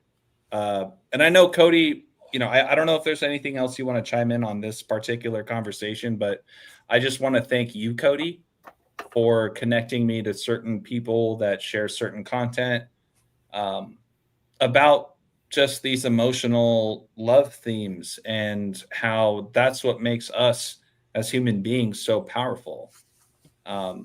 And how important it is to continue to work on yourself and build on yourself and grow with people and whatnot. Like obviously it's a big topic. The way I see it is that there's a subject and there's an object, and we are not objects, and there should be no objects. We have to understand what the difference is between the subject of reality and the object of reality. Objectivity, turning everything into objectivity, is what separates us from Christ. If you want to, like, I did also, like, since you brought up my screen real fast, I did want to mention the 1010 is also revelation in gematria. That's when I think 1010, this is like the first thing I think. Revelation equals 1010. But the revelation should be, and what Rambo was saying, each situation does require a different form of those three things, a different understanding of how to use those three things. If you have them in balance, every situation requires you to know how to apply them wisely. That's why the Bible says often, be wise as serpents, know how to apply the wisdom you have. Well, isn't the quote, knowledge or wisdom is knowledge applied? So again, with you, AJ, when you wanted to say something to her, right, you didn't. Right. We can't really say that's wrong or right. In my opinion, it's neither way was necessarily wrong or right. What I would think, the first thing I thought when you said that is, first of all, we got to understand where we get a lot of our thoughts and emotions from. It's from the society. The first thought should be, in my opinion, is that why does it even? So if you do tell her that she has makeup on her teeth, is she going to get offended or is she going to be grateful for that? Each person is going to answer that differently. But the point is, why do people, if she were to get offended by it, first of all, by you saying that, where would that offense come from? In my opinion, it comes from something in society that's already malfunctioning at the root, which is, why do we care so much about how we look? Why? This is a cancer at the root of our society. Why do we care so much about how we look? Not saying that we shouldn't dress up and be looking nice, because that's what we do in this society. But at the end of the day, does it really matter if she had it on her teeth? Because would it make her any less of a human, or any less of would she be loved any less? No. We shouldn't care about how we look so much. Right. In fact, society is a cancer because at this point, because half of this, especially online, it's all about how you look. The facade that you're putting online, which is sometimes why I don't show my face. I'm not the most handsome person in the world, but I don't show my face mainly because I don't care how. He's being modest, you guys. He's a good-looking dude. But I'm just telling you, like, there's got to be like a understanding that at the root, why do we believe our eyes so much? Why do we care about how something looks? Right. Yeah, we have like attractiveness is good. I mean, beauty does come from the divine. Beauty, and it's in the eye of the beholder, right? Like, so in my example, her having lipstick on her teeth didn't take away from the fact that it was not a good date. It was just not a good connection, you know? Like, I was focused on everything else in that conversation, and it just wasn't working, you know? So much so, you know what? If it was working and it was going great, maybe I would have then leaned into saying something. You know, maybe, I don't know, but it goes back to that whole thing of like, I just didn't have it in me. It's the first time I met her. And I was just kind of like, I was like weighing out the pros and cons. Like, what good's going to come out of this by me bringing it up, other than it becoming awkward? And then she gets up and goes to the bathroom, and you know what I mean? Like, that's a really hard situation. And there is no right answer, like you said. And like I said, like, you could have handled that different ways, and different people would have said you did wrong or did right. Like, that's a matter of opinion. But in my opinion, I might have said something, and I would have said something just based on the fact of how, and a lot of times we say things based off of how we react to things. So for me personally, I wouldn't care if someone told me that. I'd be like, oh, shoot, I got something on me. Thank you for telling me. Right. So that's how I would handle the situation in my end, because I would like somebody to tell me, but am I able to see the perspective from somebody who would be the opposite of that? But that's the difference too, right, Cody? Like, so I've been in situations like that where somebody who's known me for a long time, they'll like pull me aside and be like, hey man, like, go check your teeth or whatever. Right. Okay, cool. But if it's somebody you're meeting for the first time on a date or something like that, right? Well, there's a lot of pressure. There's a lot of pressure to look good. Exactly. Yeah. Like there's so many factors is all I'm saying. And because the beauty is the beauty is beauty is not just physical though. Beauty comes from inside out. Like, of course, the most beautiful people, they might be very beautiful on the outside, like the most famous actors, they're beautiful, right? But just looking at them, there's something missing from inside that you just like, oh, I'm not really attracted to that person. But there's certain people that you look at and their beauty literally, like, it feels like you're looking into their soul, because it's like transparent. Like, it's not they might be physically beautiful, but their beauty is actually their truth, their love that's shining through. That's the Christ conscious. That is the light of Christ. That is the light. Let your light shine for the world to see, right? Like that. When that's the beauty we're looking for, like, and that will automatically make you more attractive on the outside. Yeah. Even if you might not be necessarily physically attractive, but when you meet somebody and you click with them, think about it. When I met my first girlfriend, at first I'll be honest, I didn't like her physically, and she said that to me too. We did not have a physical attraction, right? So how did that blossom into something great? Because it was the inner beauty that we saw in each other. I'm telling you, it was like when I first had that, it was it was weird to feel, because like I was always, in my younger years, I was very outwardly worried because I had crooked teeth growing up. I had my dentist, my orthodontist told me I had the worst mouth ever he'd seen. And that's an orthodontist, somebody who sees that all the time. I'm telling you, when I kid you not, my two front teeth, like your two front big teeth, one of my front teeth was literally so crooked, it was in front of the other.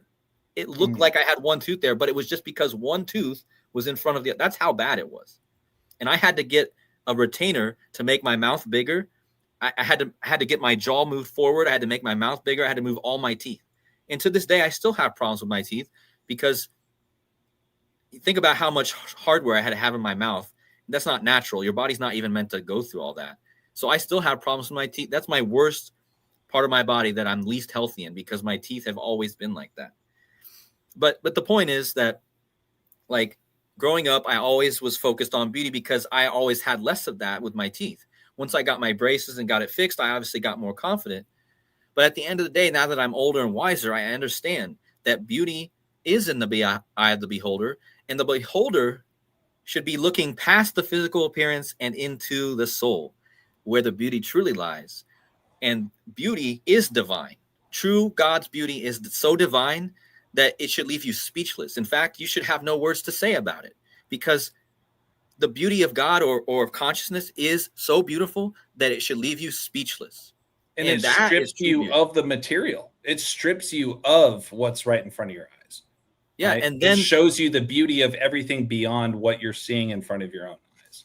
Yeah, right? Exactly. And that's why I think the snake eyes thing is interesting, because it says believe everything but your eyes. Yeah. It's telling you to stop believing your physical manifested eyes, stop looking at things dual, and look at the unity of Christ, the light of the world, the savior of the world, Absolutely. the light, which is not manifested physically.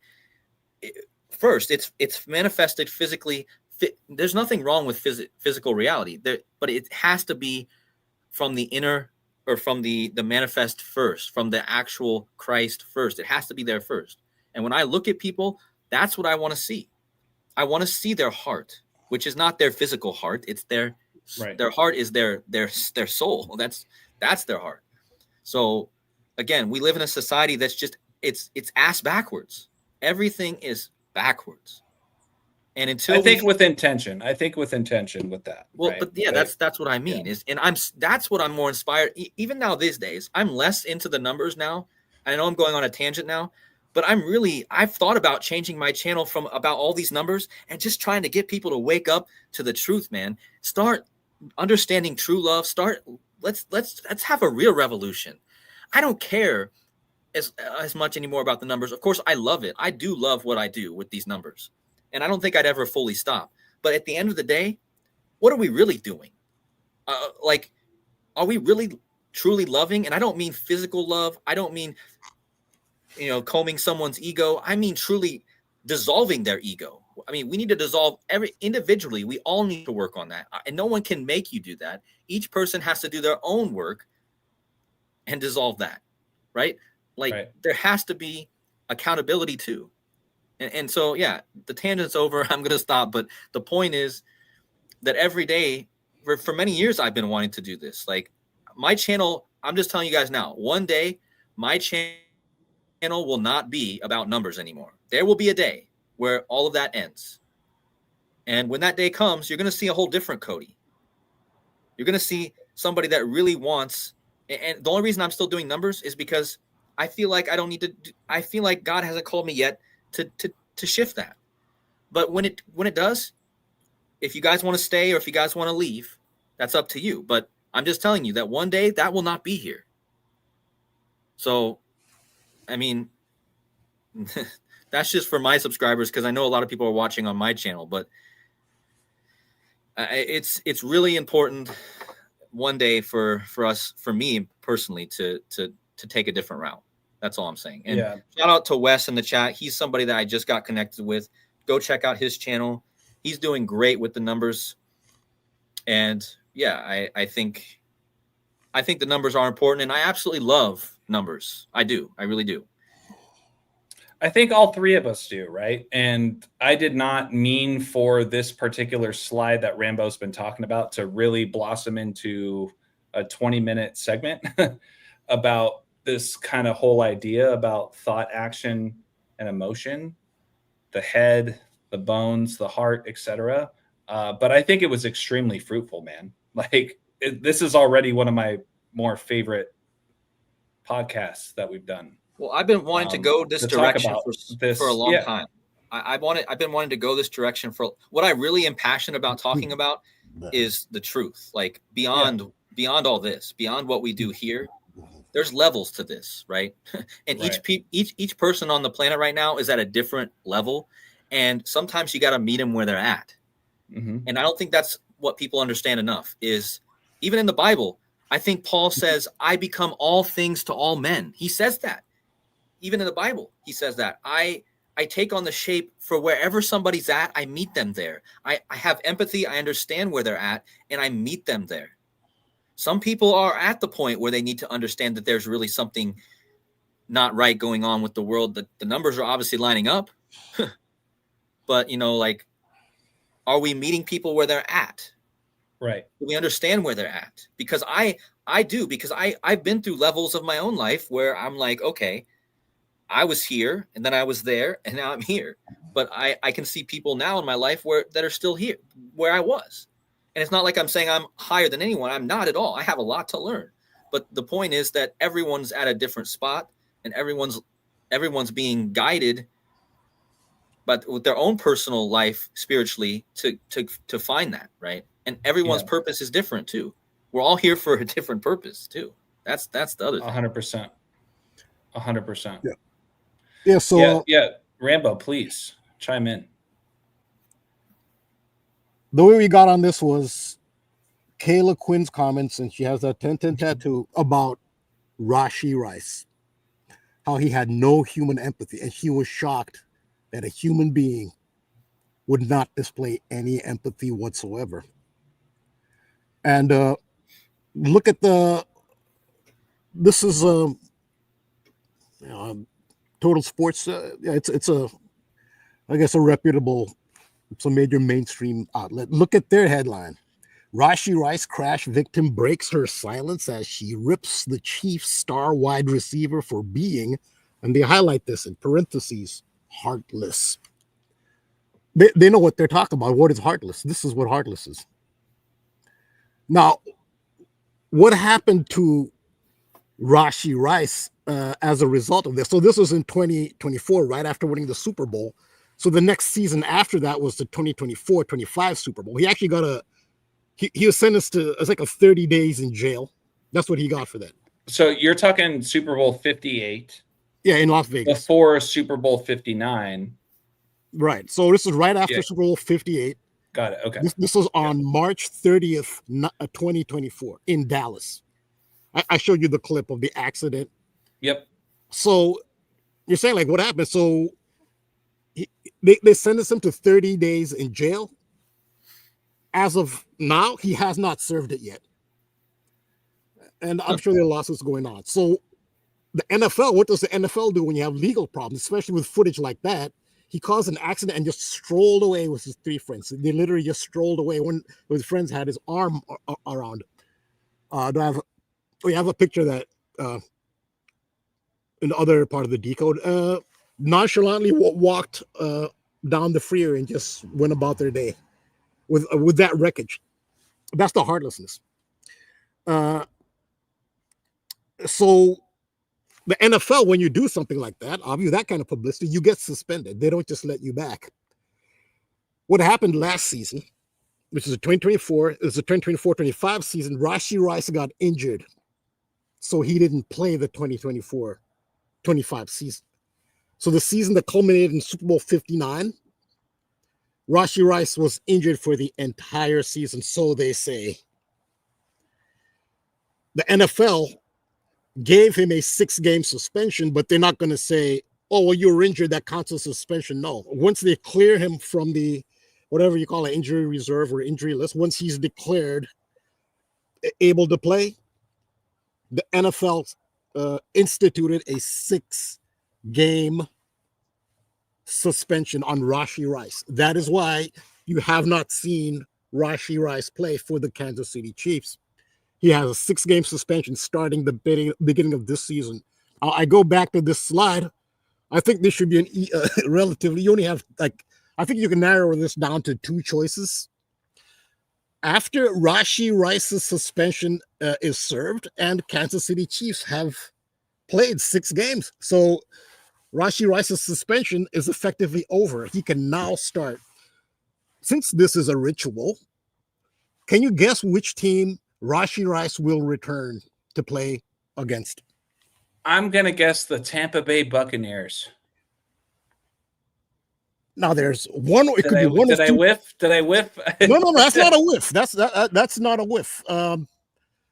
It's one of 2 teams. Okay, so 0 for 1, but I got one more. Oh, the Raiders. The Raiders. The Raiders. What would make you think that? Well, let's look at the Chiefs. Let's look at their schedule here. I don't. Let's look at their schedule. I did.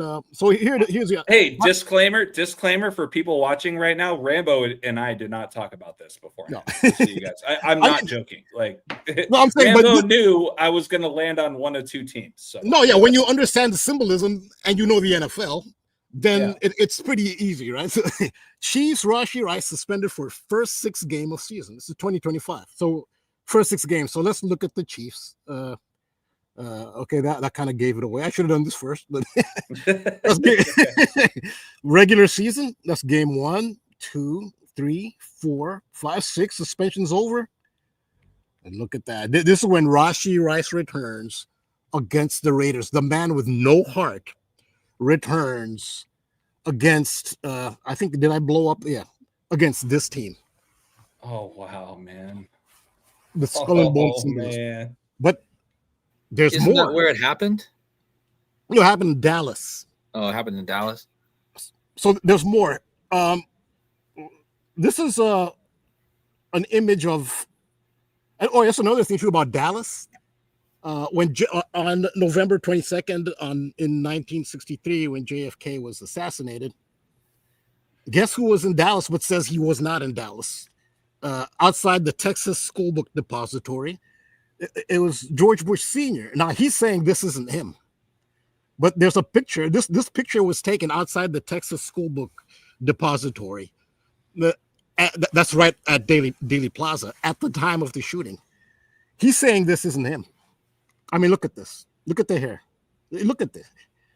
So he can't say that it's. But he was CIA director. He's saying it wasn't him. So George Bush Sr. is connected to Dallas and this infamous day, and he's the Skull and Bones, the highest profile individual connected to Skull and Bones. And what Rashee Rice. Sorry, Rambo. Go ahead. No, I'm saying, and Rashee Rice's heartlessness ritual happened in Dallas, and you saw the footage of that. You can't, unless you have like stunt drivers in the cars, which they can do that. Unless there's stunt drivers involved, that's some pretty dangerous stuff. Somebody could have been killed. I'm just going to share one thing really quick. What did we talk about after what you mentioned earlier, Rambo, about, it is Charlie Kirk's 32nd birthday, right? But it's also George Floyd's birthday. And what did we talk about earlier on this stream? It was 3-0 when we last looked at this particular game, the Minnesota Wild. And I said, don't be surprised if the game ends up being 3-1 or 3-2.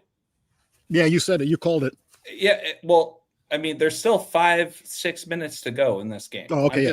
I'm just, it's not over. But like, we're seeing this happen real time. Anybody that's been watching this live stream from front to back can relate to that. So, and with what you were just talking about, Rambo, with JFK, like, here's the other thing.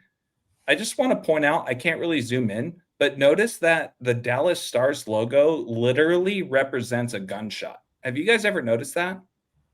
If you zoom in and you look at the Dallas Stars logo, it's literally a bullet hole. It's a bullet hole with a star behind it. Oh, wow. right? That does, Like yeah. that's like literally, like, it's so obvious. But yeah, here we go. Now the Wild were down 3-0. Now they're down 3-2. And as far as I'm concerned, I got a good feeling this is how the game's going to end. They're going to lose 3-2 on Charlie Kirk's 32nd birthday, all tying back to George Floyd, whose birthday is today as well. Yeah. So I have more here. So, yeah. Let me pass it back to you. Sorry. Wanted to just throw that in there for a second. Yeah, that's a good update. There we go. Right. So this is the image of Rashi. This is Rashi Rice and his three friends, a group of four, walking away from it. Casually, he's walking away from. Look at all the wreckage. There's casually walking away. But this is Rashi Rice in the red hood. Remember we talked about the red hoods? This is Rashi Rice with a red hood. Remember we talked about the red Captive State. Yeah. Yeah, and so the stabbing in Charlotte by the guy with the red hoodie of the Ukrainian. Remember this incident? But isn't this very similar to Rashi Rice? The red hood and the dreadlocks. It's a very similar image. You can't really see his dreadlocks here, but he has dreadlocks and a red hood. It's an odd red hood as well, because it's not like he's wearing a red hoodie.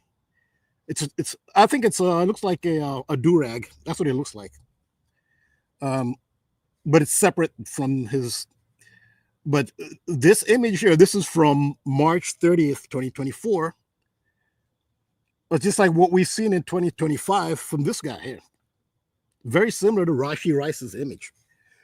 This is in Charlotte, where he stabbed the girl on the train in the neck. So you know what this guy's name is? DeCarlos Brown. And look at the matchup. DeCarlos Brown, Skull and Bones. Super match. And he has a Rashi Rice type image, the red hood. Which means he also equals San Francisco as well. In how many ciphers? Probably two out of the. It's 202 and 76. I know that. I don't know about the Elizabethan ones, but yeah. So across Elizabethan as well, DeCarlos Brown, who strikes a very similar image. This is him to Rashi Rice. We talk about heartlessness.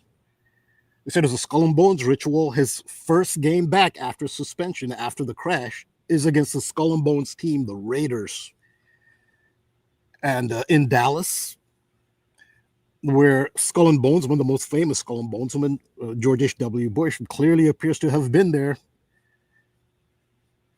And you get this matchup. So, yeah, that's it. And I'll talk about talking about the Red Hood. Here's so in 1975 there was an attempted assassination of President Henry Ford. Not Henry Ford.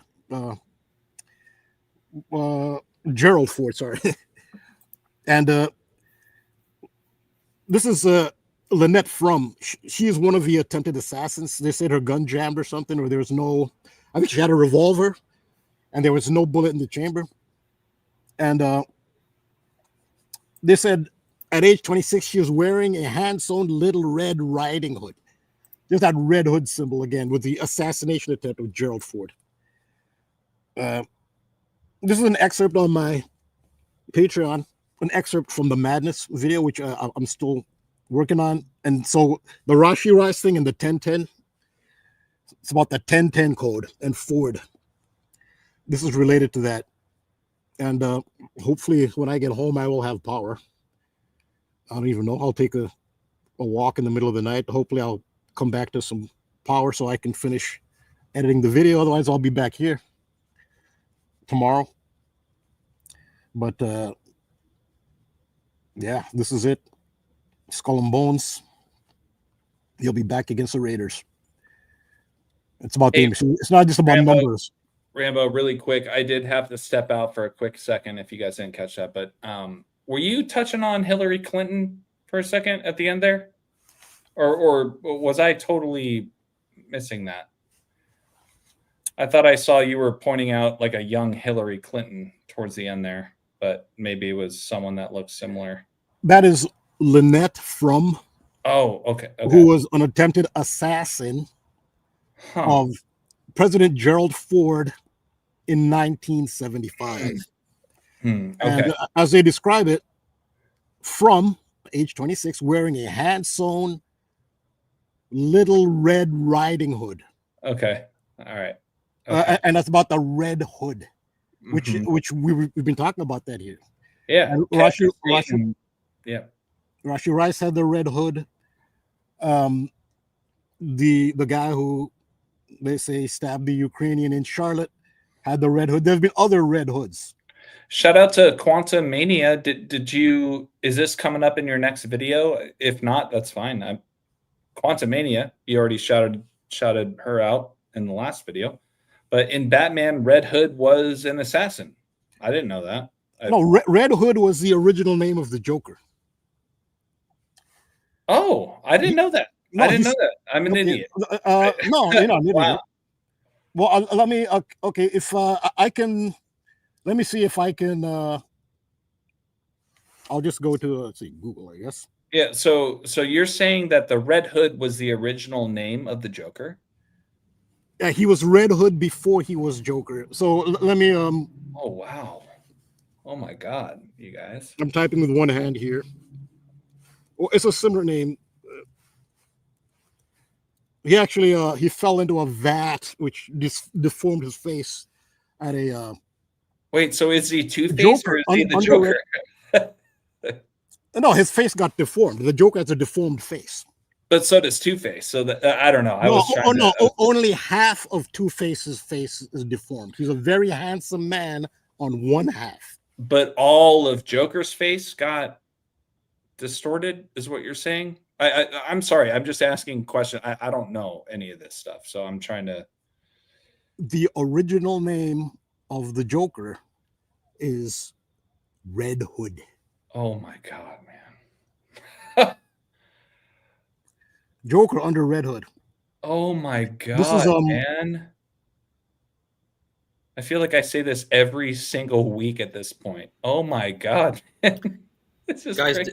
Did you see that if you go to the Red Hood Wikipedia, it says that they canceled the recent Red Hood thing because of the Charlie Kirk thing?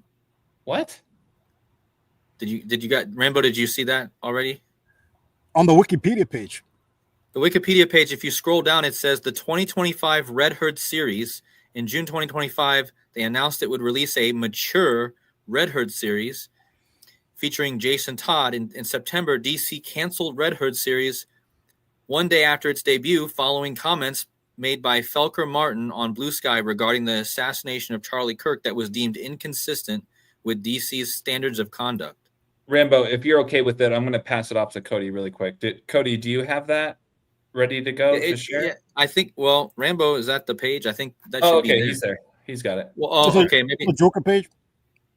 Maybe this is no, it's on the Jason Todd page because when I typed in Red Hood, it also comes up with Jason Todd. This is freaking crazy, you guys. Can we get a like? Can we get a thumbs up? Can we get this page anything up in this bitch? This is crazy, you guys. Oh my God, man. Whoa. I mean, this might actually be a different character, but still, like if you scroll down like about halfway down, it mentions that thing with Charlie Kirk. If you hit Control F, Rambo, you can just type in Kirk or something and see if or Charlie. Control F and then type in Kirk. Yeah.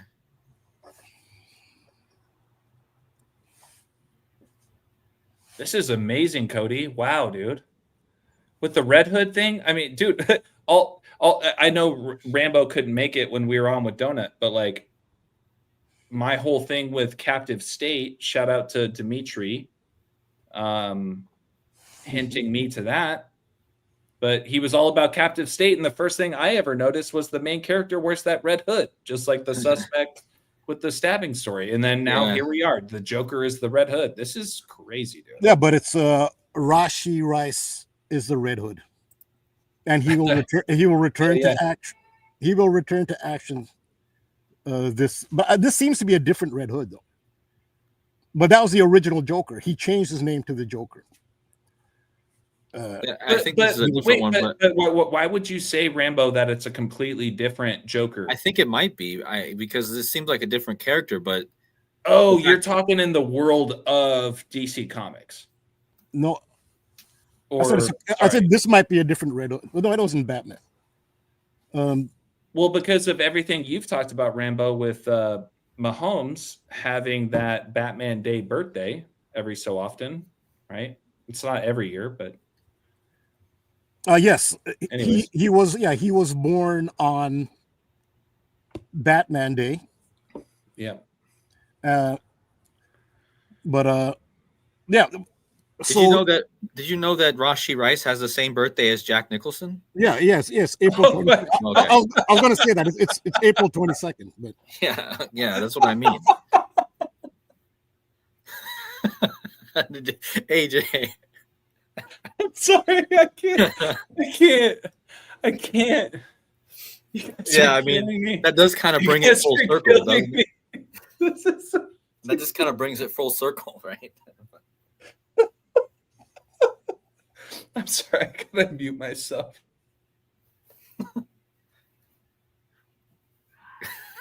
Go ahead. Now I'm laughing. So the Red Hood, going back to this, yes, it's Hillary Clinton. No, it's Lynette Frum. There's another assassin that was her name was Sarah Jane Moore. She just died this past September. He was the other attempted assassin of Gerald Ford. So this is the decode is about the Ford, but they call it the Little Red Riding Hood, and she had it. And this a lot of this has to do with MK Ultra too. I mean, she was more than likely an MK Ultra. I mean, this is like a killer to you. I mean, I know anyone can kill, but typically people who look like this aren't violent. Rambo, the reason I brought up asking about Hillary Clinton was because I just stumbled upon something on my Instagram feed about how an early Hillary Clinton looks like Sydney Sweeney, who's like a popular actress or something. And Sydney Sweeney is part of my 1010. Oh, no shit. Okay. Yeah. All right. S is the 19th letter. 1 + 9 is 10. SS is 1010. It's also a Nazi code too, which again, hey, Rambo, she was in Flying Lotus. Remember when I pointed out that episode in Flying Lotus with the Hangman? That was the exact same series because there's been multiple seasons, but that was the same season where Sydney Sweeney was in that particular show. So I just want to throw that out there. The SS is interesting too because the Colt coach, his name is Shane Steichen, SS. Yeah, and Steichen is literally a German word meaning illuminated. Oh yeah, so he's there for the ritual. That's what that's a great observation. That's why they chose the Colts for the 119, very big Nazi code game in Berlin, the Olympic Stadium that Hitler himself commissioned. Another thing about Sydney Sweeney, which I'm going to put in here, she also does Ford commercials. She's also a Ford pitch person. SS. So yeah. And just an update. Final update here, Rambo. So shout out Dane. Dane, I love you, man. Hitball props. He said the Wild ended up losing 2-5. We talked about how it was 2-3. But don't forget, George Floyd died on the 25th day of the month. So still fits. Anyways, sorry, Rambo. Go ahead. Yeah, I think I'll pretty much wrap it up there. But yeah, that is an important, I guess, DC Comics. They don't really hype it that much, but the villain was called Red Hood. Red Hood was actually escaping capture at the Monarch Card Company. Why do they think you called it the Monarch Card? It's a playing card company. Monarch, it's about MK Ultra. It's about mind control. Red Hood was escaping capture at Monarch Card Company, and he fell into a vat of chemicals. And that's when his face got disfigured, and he took on the new persona of the Joker, all about the Red Hood, and the Red Hood is Rashi Rice. And So, Rambo, really quick, would you mind going back to the DeCarlos, like at the very bottom, just the connections with Skull and Bones? Yeah, perfect. So I touched on this as well. I think with you, Cody, I think we did a live stream a little while back talking about that whole Charlotte stabbing story. And I pointed out that, yeah, DeCarlos Brown, 3 out of the 4 base ciphers of Gematria matches with Skull and Bones. Rambo, I'm assuming that you did see the whole footage of that story, and you'll notice that Carlos Brown does a stabbing and then walks down multiple, what do you call them? I don't know, carriages or whatever. And eventually he takes off his red hood. He takes his red hoodie off. And what does the camera show? They only show his back, right? So he had a t-shirt underneath. And when he takes his red hood off, what is shown on the back of his t-shirt? Do you recall that? Did you see that piece? No, if you didn't, that's fine. Yeah, I didn't see that. It's a Detroit Pistons t-shirt. Oh, okay. Well, the Detroit Red Wings. Yeah. So the last thing I'm going to say, Cody, before I pass it off to you, is that the Detroit Pistons specifically have a lot of symbolic connections to Skull and Bones. Think about the bad boys back in the day, the Detroit Pistons with, Isaiah Thomas and all those guys. They literally had Skull and Bones logos as part of their campaign back in the day with the bad boys, Pistons back in the day. So it was just like a double overlap. To Carlos Brown, like we're seeing here, overlaps with Skull and Bones. And of course, he takes his red hood off and he's wearing a effing Detroit Pistons shirt. Give me a break. But yeah, Cody, I know you had more you wanted to add to that. Well, I was just thinking, the Detroit Red Wings, not so there. I mean, that's that they're Detroit's known as Hockey Town because of the Detroit Red Wings. They had I know because I was a huge Detroit Red Wings fan growing up, my favorite team ever. But yeah, like that's the first thing I thought. And then, so I have my screen shared. I'm just going to, another thing I noticed as the gematria of Red Hood. Well, of course it would equal this. Hold on really quick, Cody. I'm just going to share this just for my final point, just so people can kind of see what I was talking about. This is what I'm talking about. Yeah. The Detroit Bad Boys back in the day with the Skull and Bones, literally related to the Detroit Pistons. So if you guys go back, watch the Charlotte stabbing footage, you will see when he takes off the red hood, going back to Rambo's point, you will see on the very back of his t-shirt, because that's all you're going to see, it says Detroit Pistons. And then as soon as I saw that, especially with what Rambo just pointed out about his name equaling Skull and Bones in 3 out of the 4 base ciphers, boom, I got to add this in here too. So that's all I wanted to share. But yeah, Cody, you have the floor, my man. Red Hood's 201. Come on, man. I think the Red Hoods are the Jesuits. Well, there's the Red Hoods. Red and black. Yeah, I mean that's their colors, red. I mean, jeez, but also this is actually interesting too because it's 201 in the Latin cipher, which is also Mars. And what's Mars known as? The red planet. So you have the red planet, Mars equaling 201, like Red Hood. Mars is the god of war, of course. Red Hood, kind of like assassins, I was looking a bit into like the Batman origin like last week with like the League of Assassins and the how it comes from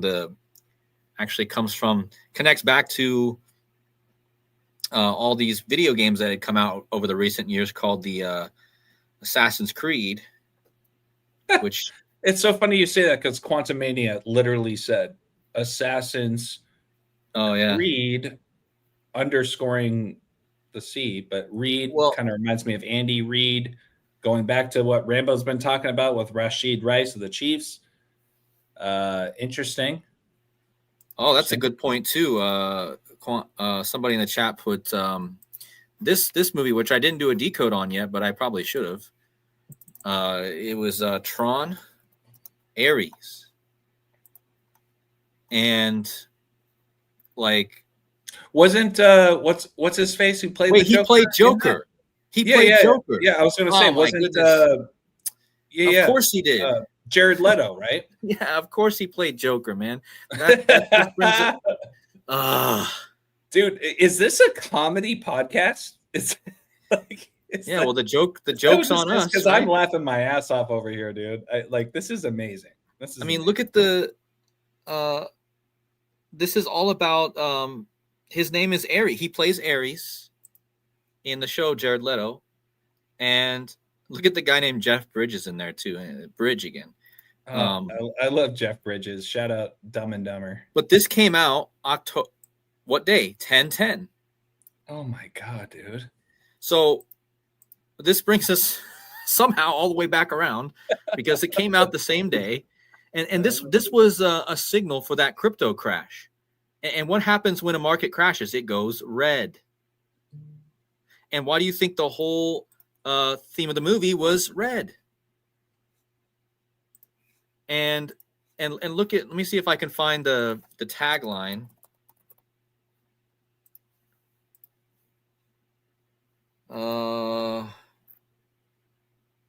The tagline was actually quite interesting because it was something. It's like get ready for, hold on. Highly sophisticated program Ares is sent from the digital world into the real world. So literally a digital program is sent into the real world. I mean, that sounds like AI. It sounds like crypto.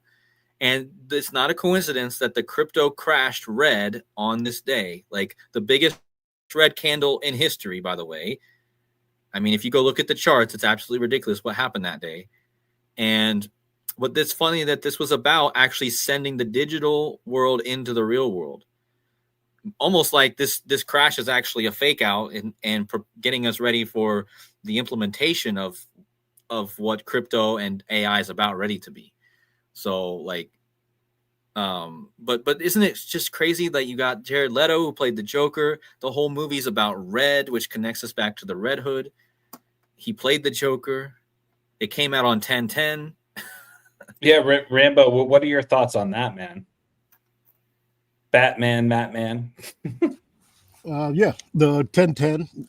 It's interesting that you come back around to 10/10. Yeah. And well, and I only came around to that because I was like, wait, look at how Red Hood equals Mars. Right? Red Hood equals Mars. Ares, of course, is Mars. So like that's perfect too, how that comes back around. yeah, so Mars represents, Mars is the crossbones. Mars is action. Yeah. So that's that part. And the thing is, every part of the Trinity is important. It's the imbalance that is of the evil. Well, this movie is essentially about action. It's about bringing the digital world into the real world. Action. But yeah, it also has the 69, and don't overlook the Super Bowl connection that keeps coming up too with, I mean, Jared Leto. I mean, Jared Goff. Jared Goff's birthday is today. Jared. Oh, think about it. Jared. Oh, there you Red go. really Yeah. Oh, Jared. I love that shit. You know, I love that shit. It was right in front of my face the whole time. Jared. There you So- go. Leto. Could that be a clue for a red team? Chiefs, maybe 49ers. Are they signaling a red team? If Could this be. is what they're going with. Yeah. Could be. There are many angles. you The can look at. hunt for Red October, right? We've talked about that whole theme too. Or it could just be signaling that it's in San Francisco where the red team plays. That too. But I mean, yeah, the Chiefs, I cannot write off the Chiefs not making it again. I told you at the beginning of the year that when the 4-4-4 thing happened, Mahomes can win his fourth Super Bowl in his fourth Super Bowl in his fourth appearance, or after 4 straight appearances or something like that. A lot of all the 4-4-4 stuff going on. Shout out to Brandon's, by the way. Don't forget about the video game you guys called Red Dead Redemption. That's a first-person shooter video game, which I never really played. I know about it, but Red Dead. Think about what's the other video game I touched on? Left 4 Dead with the number 4 associated with death. But yeah, Jared Leto was is from 30 Seconds to Mars too. I mean, how perfect. I forgot about that. Oh my God, so he's in a band called 30 Seconds to Mars. I can't, dude. I can't. You guys are cracking me up, man. And not because I think this is bullshit. Obviously, I can't keep up with how ridiculously true all this shit is. This is ridiculous. That's literally his band, guys. 30 Seconds to Mars. So I mean, this guy is like obviously all about Mars. He's playing Tron Ares now in his band, and people still don't get the joke. I mean, is it just not? I mean, people still don't get the joke right in front of their faces. Like the guy, his band is all about Mars, and then they just put him in a movie about Ares. I mean, maybe that's a. Oh my God! Oh, hold on, Quantum's got a good one, dude. I'm pretty sure too. Yeah, I think Jack Nicholson was in the movie Mars Attacks. Did you ever see that movie, Mars Attacks? I saw it like one time when I was a kid. Hold on, let me. I saw that movie. Was Jack Nicholson in it? Yeah, he was in a whole bunch of stars, and it's full of stars. Yeah, but he is in it. So that's, he is. Yeah. Okay, so well, there you go. Let's pull that up really quick. I'll pull it up. Hold on. Oh, there he is. Yep. You guys, I also want to show you guys this. This is the best show of all time. I also want to show you guys this real fast. The Red Hood series was canceled one day after it debuted because of the Charlie Kirk assassination. So there's that whole thing. Oh my God. But Mars Attacks. Yeah, Mars Attacks, Jack Nicholson. Yep, right there. He's one of the top ones. Oh my God. We have the best fucking community. Like, you guys are amazing. I just want to take a second to just say the chat is amazing. You guys if people actually fantastic. Stuck around and watched this stream from the beginning to end, you should be mind blown, because seriously, we literally started talking about the Joker and Jack Nicholson, and then somehow we've connected everything. Now we've got Jared Leto connecting to Ares and Mars and the Red Hood, and now the Charlie Kirk thing, and I can't even keep it all together. But like the Golden Gate Bridge is also kind of it's not actually red, but it looks red. That somebody in the chat sent that too. That's why I laugh, Cody. Like, I get to a point where like I don't have anything else to say, so maybe I just laugh as a result, because it's so crazy true and ridiculous. Quantum says, I love this community. As do I. You guys are the best. You guys help us be better, right? Like, that's the whole point of streams like this. So yeah. I mean, my commenters are always like, my chat's always bustling with stuff, but a lot of them have moved over to your chat now, because I had to delete my chat because that one person kept coming in with a different account for the last 2 weeks. He's gone now. I deleted the chat and turned it off, and then he didn't come back because he probably thought it wasn't coming back on. So I'm smarter than you are, friend. Thank you for coming. But if he comes back, I'll just turn the chat off again and wait for him to leave. Whatever. Anyway, it's still crazy that we've went all the way full circle with this. And without Rambo, we wouldn't have found all this anyways, because Rambo's already been on all this. But like the fact that I was talking about the Joker this week, and I was going to talk about the Tron Ares thing, and then we figured out that they're all connected with the Joker theme, because I mean, Jared Leto, but somehow the Mars theme is there, because and it kind of goes back. You were the one that was talking about the Mars themes, and then all of a sudden we got like 5 different things to add to the Mars themes. Well, all this, which is just the Mars, oh my God. Yeah, the Mars things all year were important, because again, you had that attack on Iran on Trump's Martian birthday, and then and let's not forget Charlie Kirk died exactly 666 Martian years after Abraham Lincoln was assassinated. That was actually Right, Mercury Cody? years. That was Mercury actually years. Okay, all right. I was close. I was Yeah. close. I was close. But yeah, I mean, Mercury years, But that's I'm also catching on. obviously important. So, I mean, but yeah, it was Mercury years. But the Mars year was also important. But Mercury is a smaller year. So you're obviously going to have more connection with Mercury years because it's easier to hit. It's every 88 Right. days. Yeah. But the Mars year, 687 days. And yeah, it might connect to my prediction of the Colts and the Lions because I found out that Daniel Jones, who has the Golden Gate Bridge's birthday, he's born exactly 7 Martian years after the Colts moved to Indianapolis from Baltimore. So there's some interesting stuff there. But then you got Jared Goff.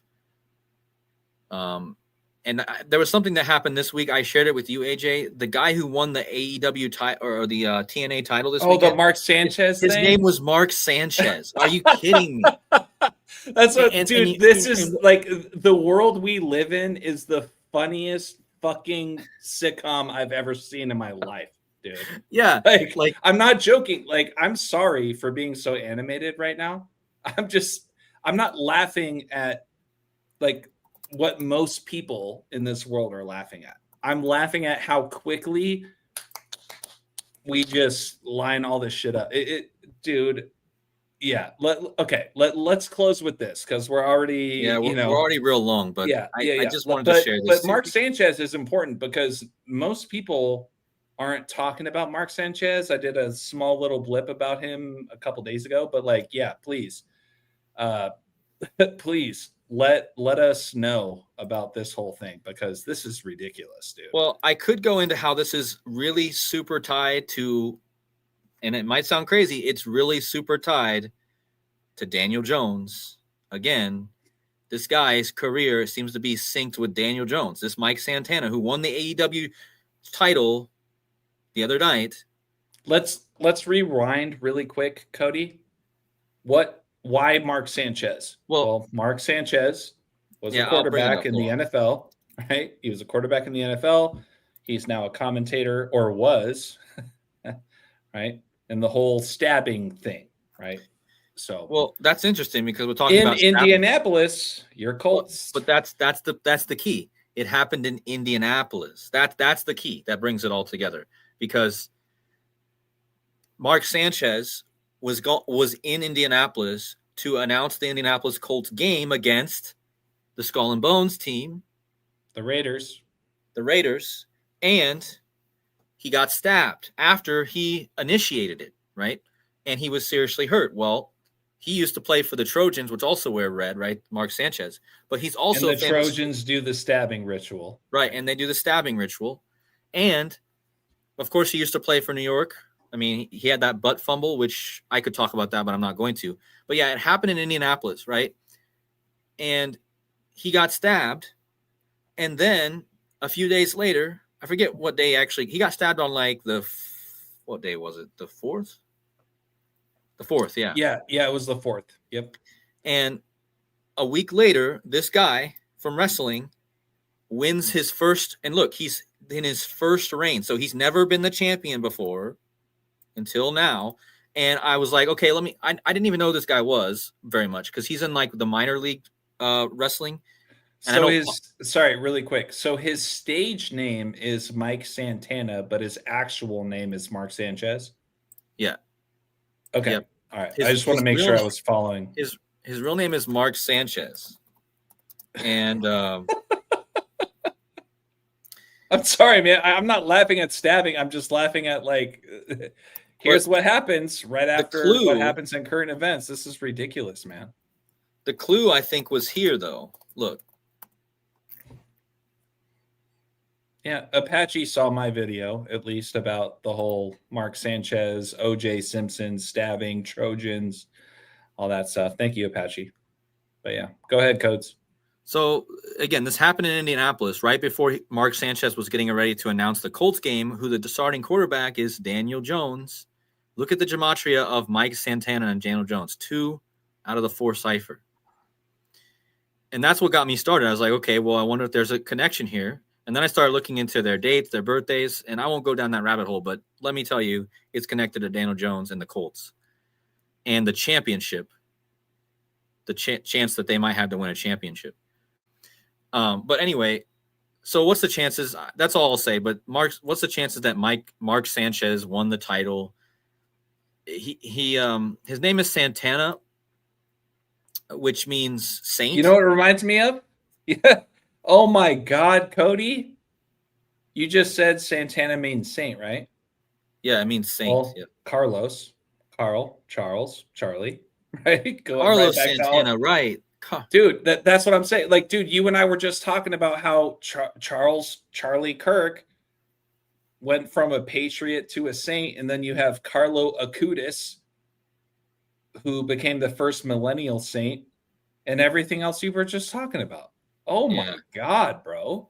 Yeah, the Carlo Charlie thing is all over. I just found out today that the writer of The Walking Dead, his name is Robert Kirkman, and the guy who helped him write it is Charlie. No, listen, the guy who helped Robert Kirkman write The Walking Dead is Charlie. So that whole series is connected to Charlie Kirk. Wait till you see it. Like the whole Walking Dead series is all about Charlie Kirk. And I need like props at this point to just like can we get a mind blown emoji or something in the chat? This is crazy, you guys. But we'll end it there because we've gone so long. But like that's the gist, guys. I mean, yeah. I'll probably have separate decodes on this, but we look forward to it.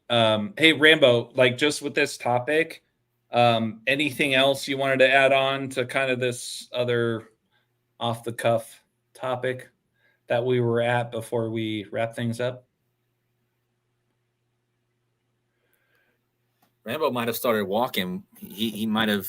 No, if you can, I just got confirmation that a Red Hood was the Joker. Just real quick. Oh, here we go. Yeah. So you just shared your screen. You have the floor, my friend. What do we got? All right.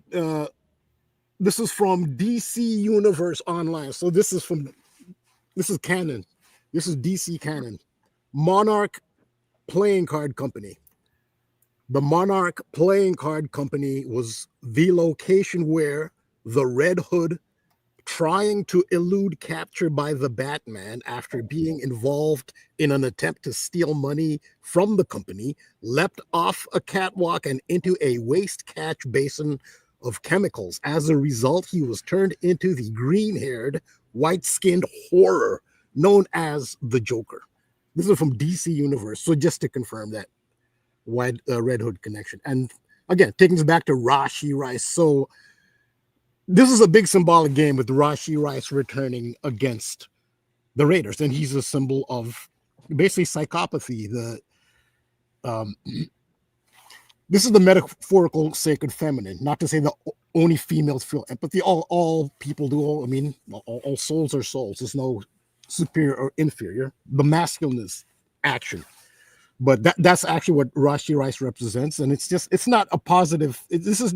When you look at the symbolism, it's not a positive indication about the NFL and what it's really about. Honestly, it's not positive.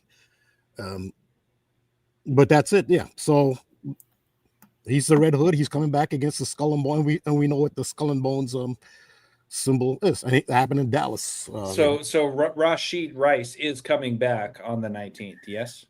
I mean, that's when he's cleared to play. His suspension is over. Like, who knows if the Chiefs decide to play him or not, but his suspension ends. This is his first game of eligibility since, and you saw that crash. They strolled off the freeway casually. One guy had his arm around his buddy, 4 of them.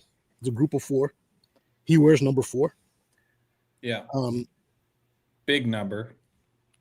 Yeah. But so that's just to confirm that that actually is it's not a well-known fact about the Joker and his origin, but yeah. I didn't know that. I didn't know he was known as the Red Hood before he became the Joker. Dude, that's huge.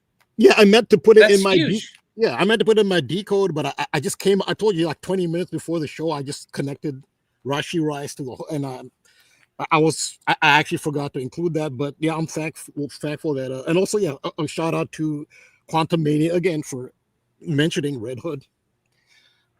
She seems to know a lot about the Joker, and other things, not just that. But I'll leave it here, you guys. Let me share one final thing. Because for those that don't know me, I guess, I mean, I got my Patreon for putting out notes before game time. So consider this a free insight with what we've been talking about.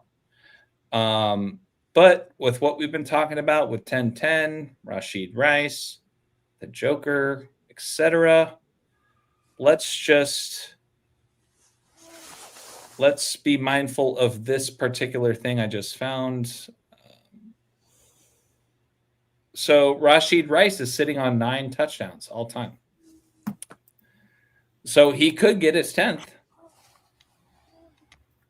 Could get his 10th. We talked a bit about that 10-10 and all that kind of stuff. I'm going to need more time to see more why that could matter. But just keep that in mind. Could get his 10th. 29's the 10th prime. I know that there's more to this. I just wanted to just point out that that's what I did notice here towards the end of this particular stream. So more to come on that with my Patreon, whatever. But let's round it up here. Let me just wind it back down. So, I don't need to show the slides and whatnot, but Rambo, please, as we close things out, unless there's anything else you wanted to point about or talk about, let us know. Otherwise, please just let everybody know where they can find you and support you. yeah, thanks again to both you and Cody. And yeah, it was great. It was a unique one for me. This was a fun one for sure. Yeah. I mean, my situation here. Yeah, well, for you too, yeah, for sure. I had no power. My laptops were running out of power. My cell phones were running out of power. I had to go charge it up somewhere and make a video somewhere. I need so it's interesting. It won't be whatever. Anyway, thanks. Appreciate Cody and you, AJ, and your insights. You called that game. Well, okay, it didn't finish 3-2, but still, it was relevant. Dallas and the Bullet. I mean, great show. I call it the Capitals. The Capitals is the one that I put on the Patreon. Yeah. Winning, improving to 3-1, and then they win 3-2 on Charlie Kirk's 32nd birthday. But that was the play.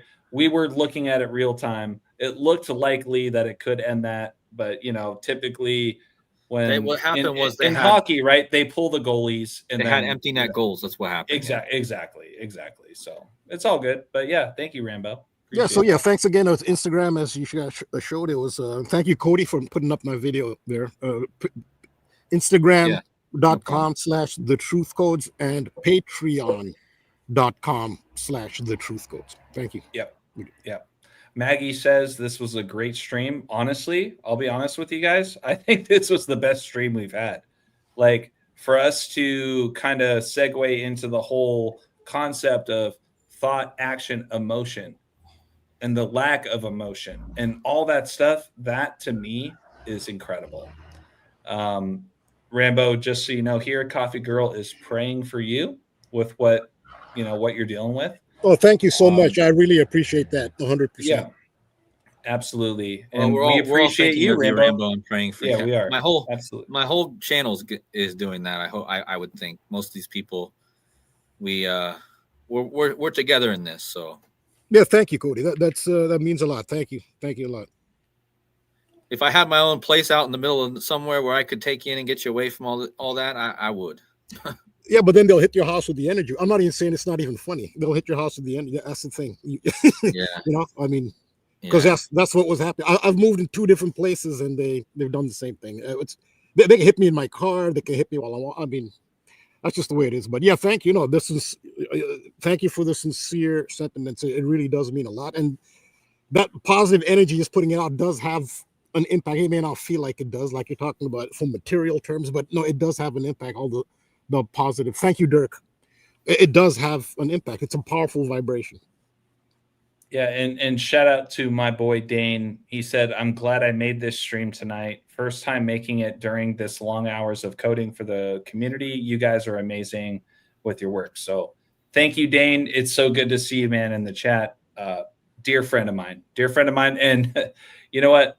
I'll shout you out, Dane. Seriously, hit ball props. This guy on home run picks, he put out Max Muncy to hit a home run tonight. Guess what happened? Boom. So go follow my boy Dane at Hit Ball Props. I love you, Dane. Thank you so much. But just want to reiterate, Dane knows very much about you, Rambo, and you, Cody, too. I'm just really glad that Dane finally carved out some time to join us tonight. So, but yeah, Cody, close us out, my man. Please make sure to remind everybody where they can find you and support you. Yeah, again, thanks for everyone for sticking around, and thanks to both you brothers for being here with me as usual. And yeah, you guys can find me on my YouTube channel, which some of you are on right now, and Decoding with Cody. And then also my donation link, if you guys would like, is on Buy Me a Coffee/Decoding with Cody. And yeah, just a great stream, and hopefully we can, I think I'm going to spend tomorrow looking into more of this Joker Red Hood theme with the Tron Ares and the Jack Nicholson, and because I think there's a whole web there and it somehow connects back. And Cody, think about the whole phrase in professional baseball, the hunt for Red October. Red October, right? Like the World Series is always in October, and it's always about There's no red teams left, is there? I think all the red teams are out. But with the Joker themes, yeah, but no, this would be the connection. Right? The Red October is a submarine. It's a Soviet submarine. I talked about the whole submarine sandwich and the subway thing. That's very significant. Red October is a submarine. That's Neptune. That's the realm of Neptune, a god of the sea. That actually ties to the Mariners. Remember in Back to the Future, the under the sea dance where Marty McFly plays Chuck Berry with Chuck Berry's fictional cousin Marvin Berry's Gibson guitar, which is still red. In the news. The red, the red guitar. Yeah, the red Gibson guitar. But that ties into the under the sea. To me, that points. I'm not telling people to pick the Mariners, but the Mariners fit all of that. The Red October thing. They're in October.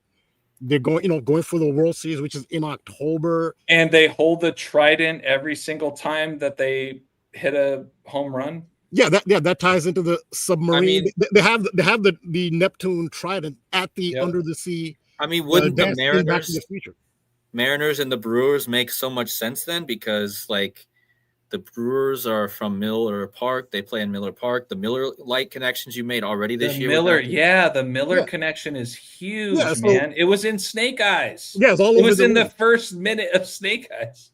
And that's why I'm also looking at Shane Steichen, because he's born on that 5/11 date too, in 1985. The coach for the Colts. Yeah, so I'm not taking huge props, but I mentioned 6 teams that were connected to Back to the Future. So okay, that's a lot of teams, but I had mentioned it's not a lot out of 30 teams. Yeah, so I mentioned the ones that connect. Well, the Cubs were the most direct because they are mentioned directly.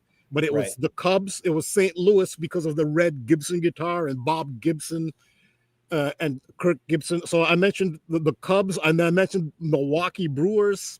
I mentioned the Detroit Tigers because Kirk Gibson played for the Detroit Tigers, and he played for the Dodgers in '88. He had the iconic home run, and I mentioned the Mariners. Those are the teams I'd mentioned. And Freddie Freeman. His name is Freddie Charles Freeman. Charles means free man, so his name technically means Frederick Freeman. I'm just saying what were my Back to the Future connections to the World Series. So I mentioned those 6 teams, and granted, it's a lot of teams, but two of them are still in it, which is the Mariners with that Neptune Trident and the Milwaukee Brewers. Again, for people who aren't familiar, as soon as Marty McFly arrives in 1955, after he time travels, right in the backdrop, this really struck me. Like, this means something, was the Miller beer, huge Miller logo. And then from there, I made the Miller. So yeah, so two of the six are still alive. Well, even the Dodgers, buzz. Yeah. For me, since we're talking about potential futures, the only thing I've put out on my Patreon, I'm just going to let people know, are the Blue Jays. And the reason being is that game 1 of this year's World Series is being played on Drake's birthday. And what happened in the Super Bowl this year? Drake got dumped on, didn't he? Right? Yeah. Right. Yeah. We've talked a lot about that. So, yeah. and Drake's court case got dropped.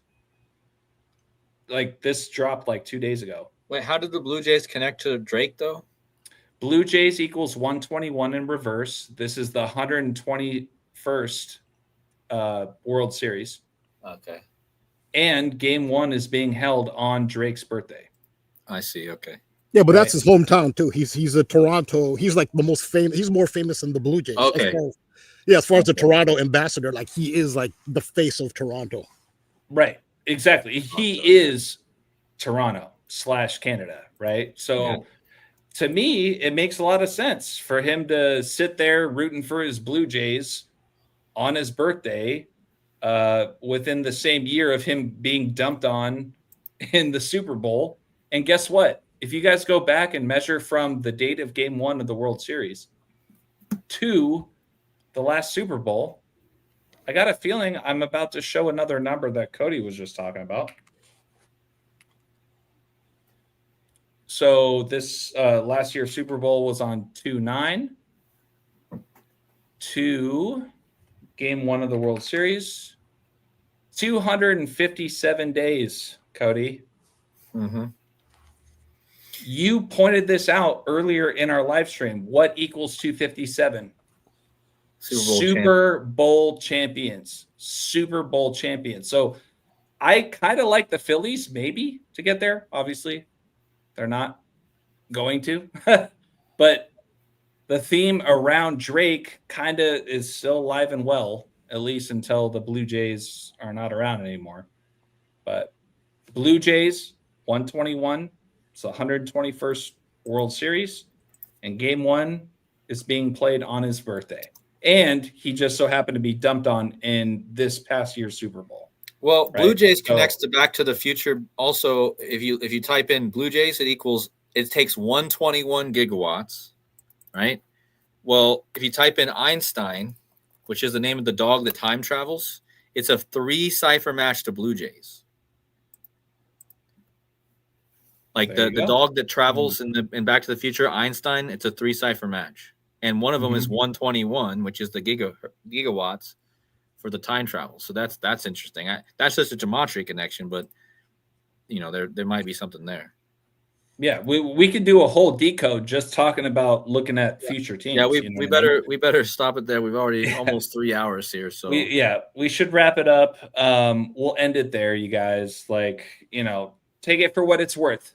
Take it for what it's worth. If you like it, go for it. If you don't, stay away. No big deal. Shout out to Rambo once again. I mean, for you making the sacrifices you need to do to just join us on Tuesday nights means the world to me, man. Like, thank you for still being here. But at the end of the day, man, Rambo, I don't ever want you to feel like you're letting us down if something like this happens in the future. No, thank you. Actually, doing it like this is very unique. Just sitting out here, there's no rain. It's cool. And this chair, it's something I never actually thought of doing. I wouldn't have done it intentionally. I had to be forced into doing it. It's actually been a very unique, experience. Change the pace, right? Yeah, just sitting. Kind of nice. Well, ideally, you don't want to be walking for an hour at 2 a.m, but no, it's been great. Thanks. Yeah, I appreciate it. I've had a blast, you guys. Seriously, like I said earlier, like, this has probably been my most favorite live stream with you guys. just talking about action, thought, emotion. That's like the biggest thing for me. It's one thing to have a heart, but it's another thing to take action. And the question is when do you take action? No, the key is balance. Yeah. It's balance. So all three are important, but in balance. Right. That's what the key is. Yep. Exactly. So I'll give it back to you guys both one more time. Anything else you guys want to say before we close out? We good? No, Yeah, I'm we're good. All right, cool. So we're going to end it here. Shout out to everybody in the chat. Everybody. You guys have been fantastic. Really appreciate it. Obviously, we're going to have a couple bad eggs here and there. Who cares? Shows that we're doing something good over here. So without just further one bad ado, egg who keeps creating a different account. That's all I've seen. yeah, But it's yeah. all good. It's all I don't good. know who that person is. The last couple of weeks they've been showing up, but whatever. You know, it is what it is. The way I look at it is that we're doing some good things over here.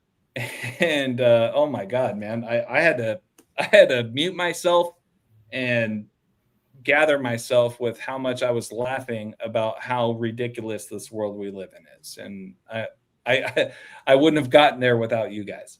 I love you guys very much. I'll see you guys again soon, and we'll close it out with our favorite song. Yeah. Telling stories in the Hyperborean.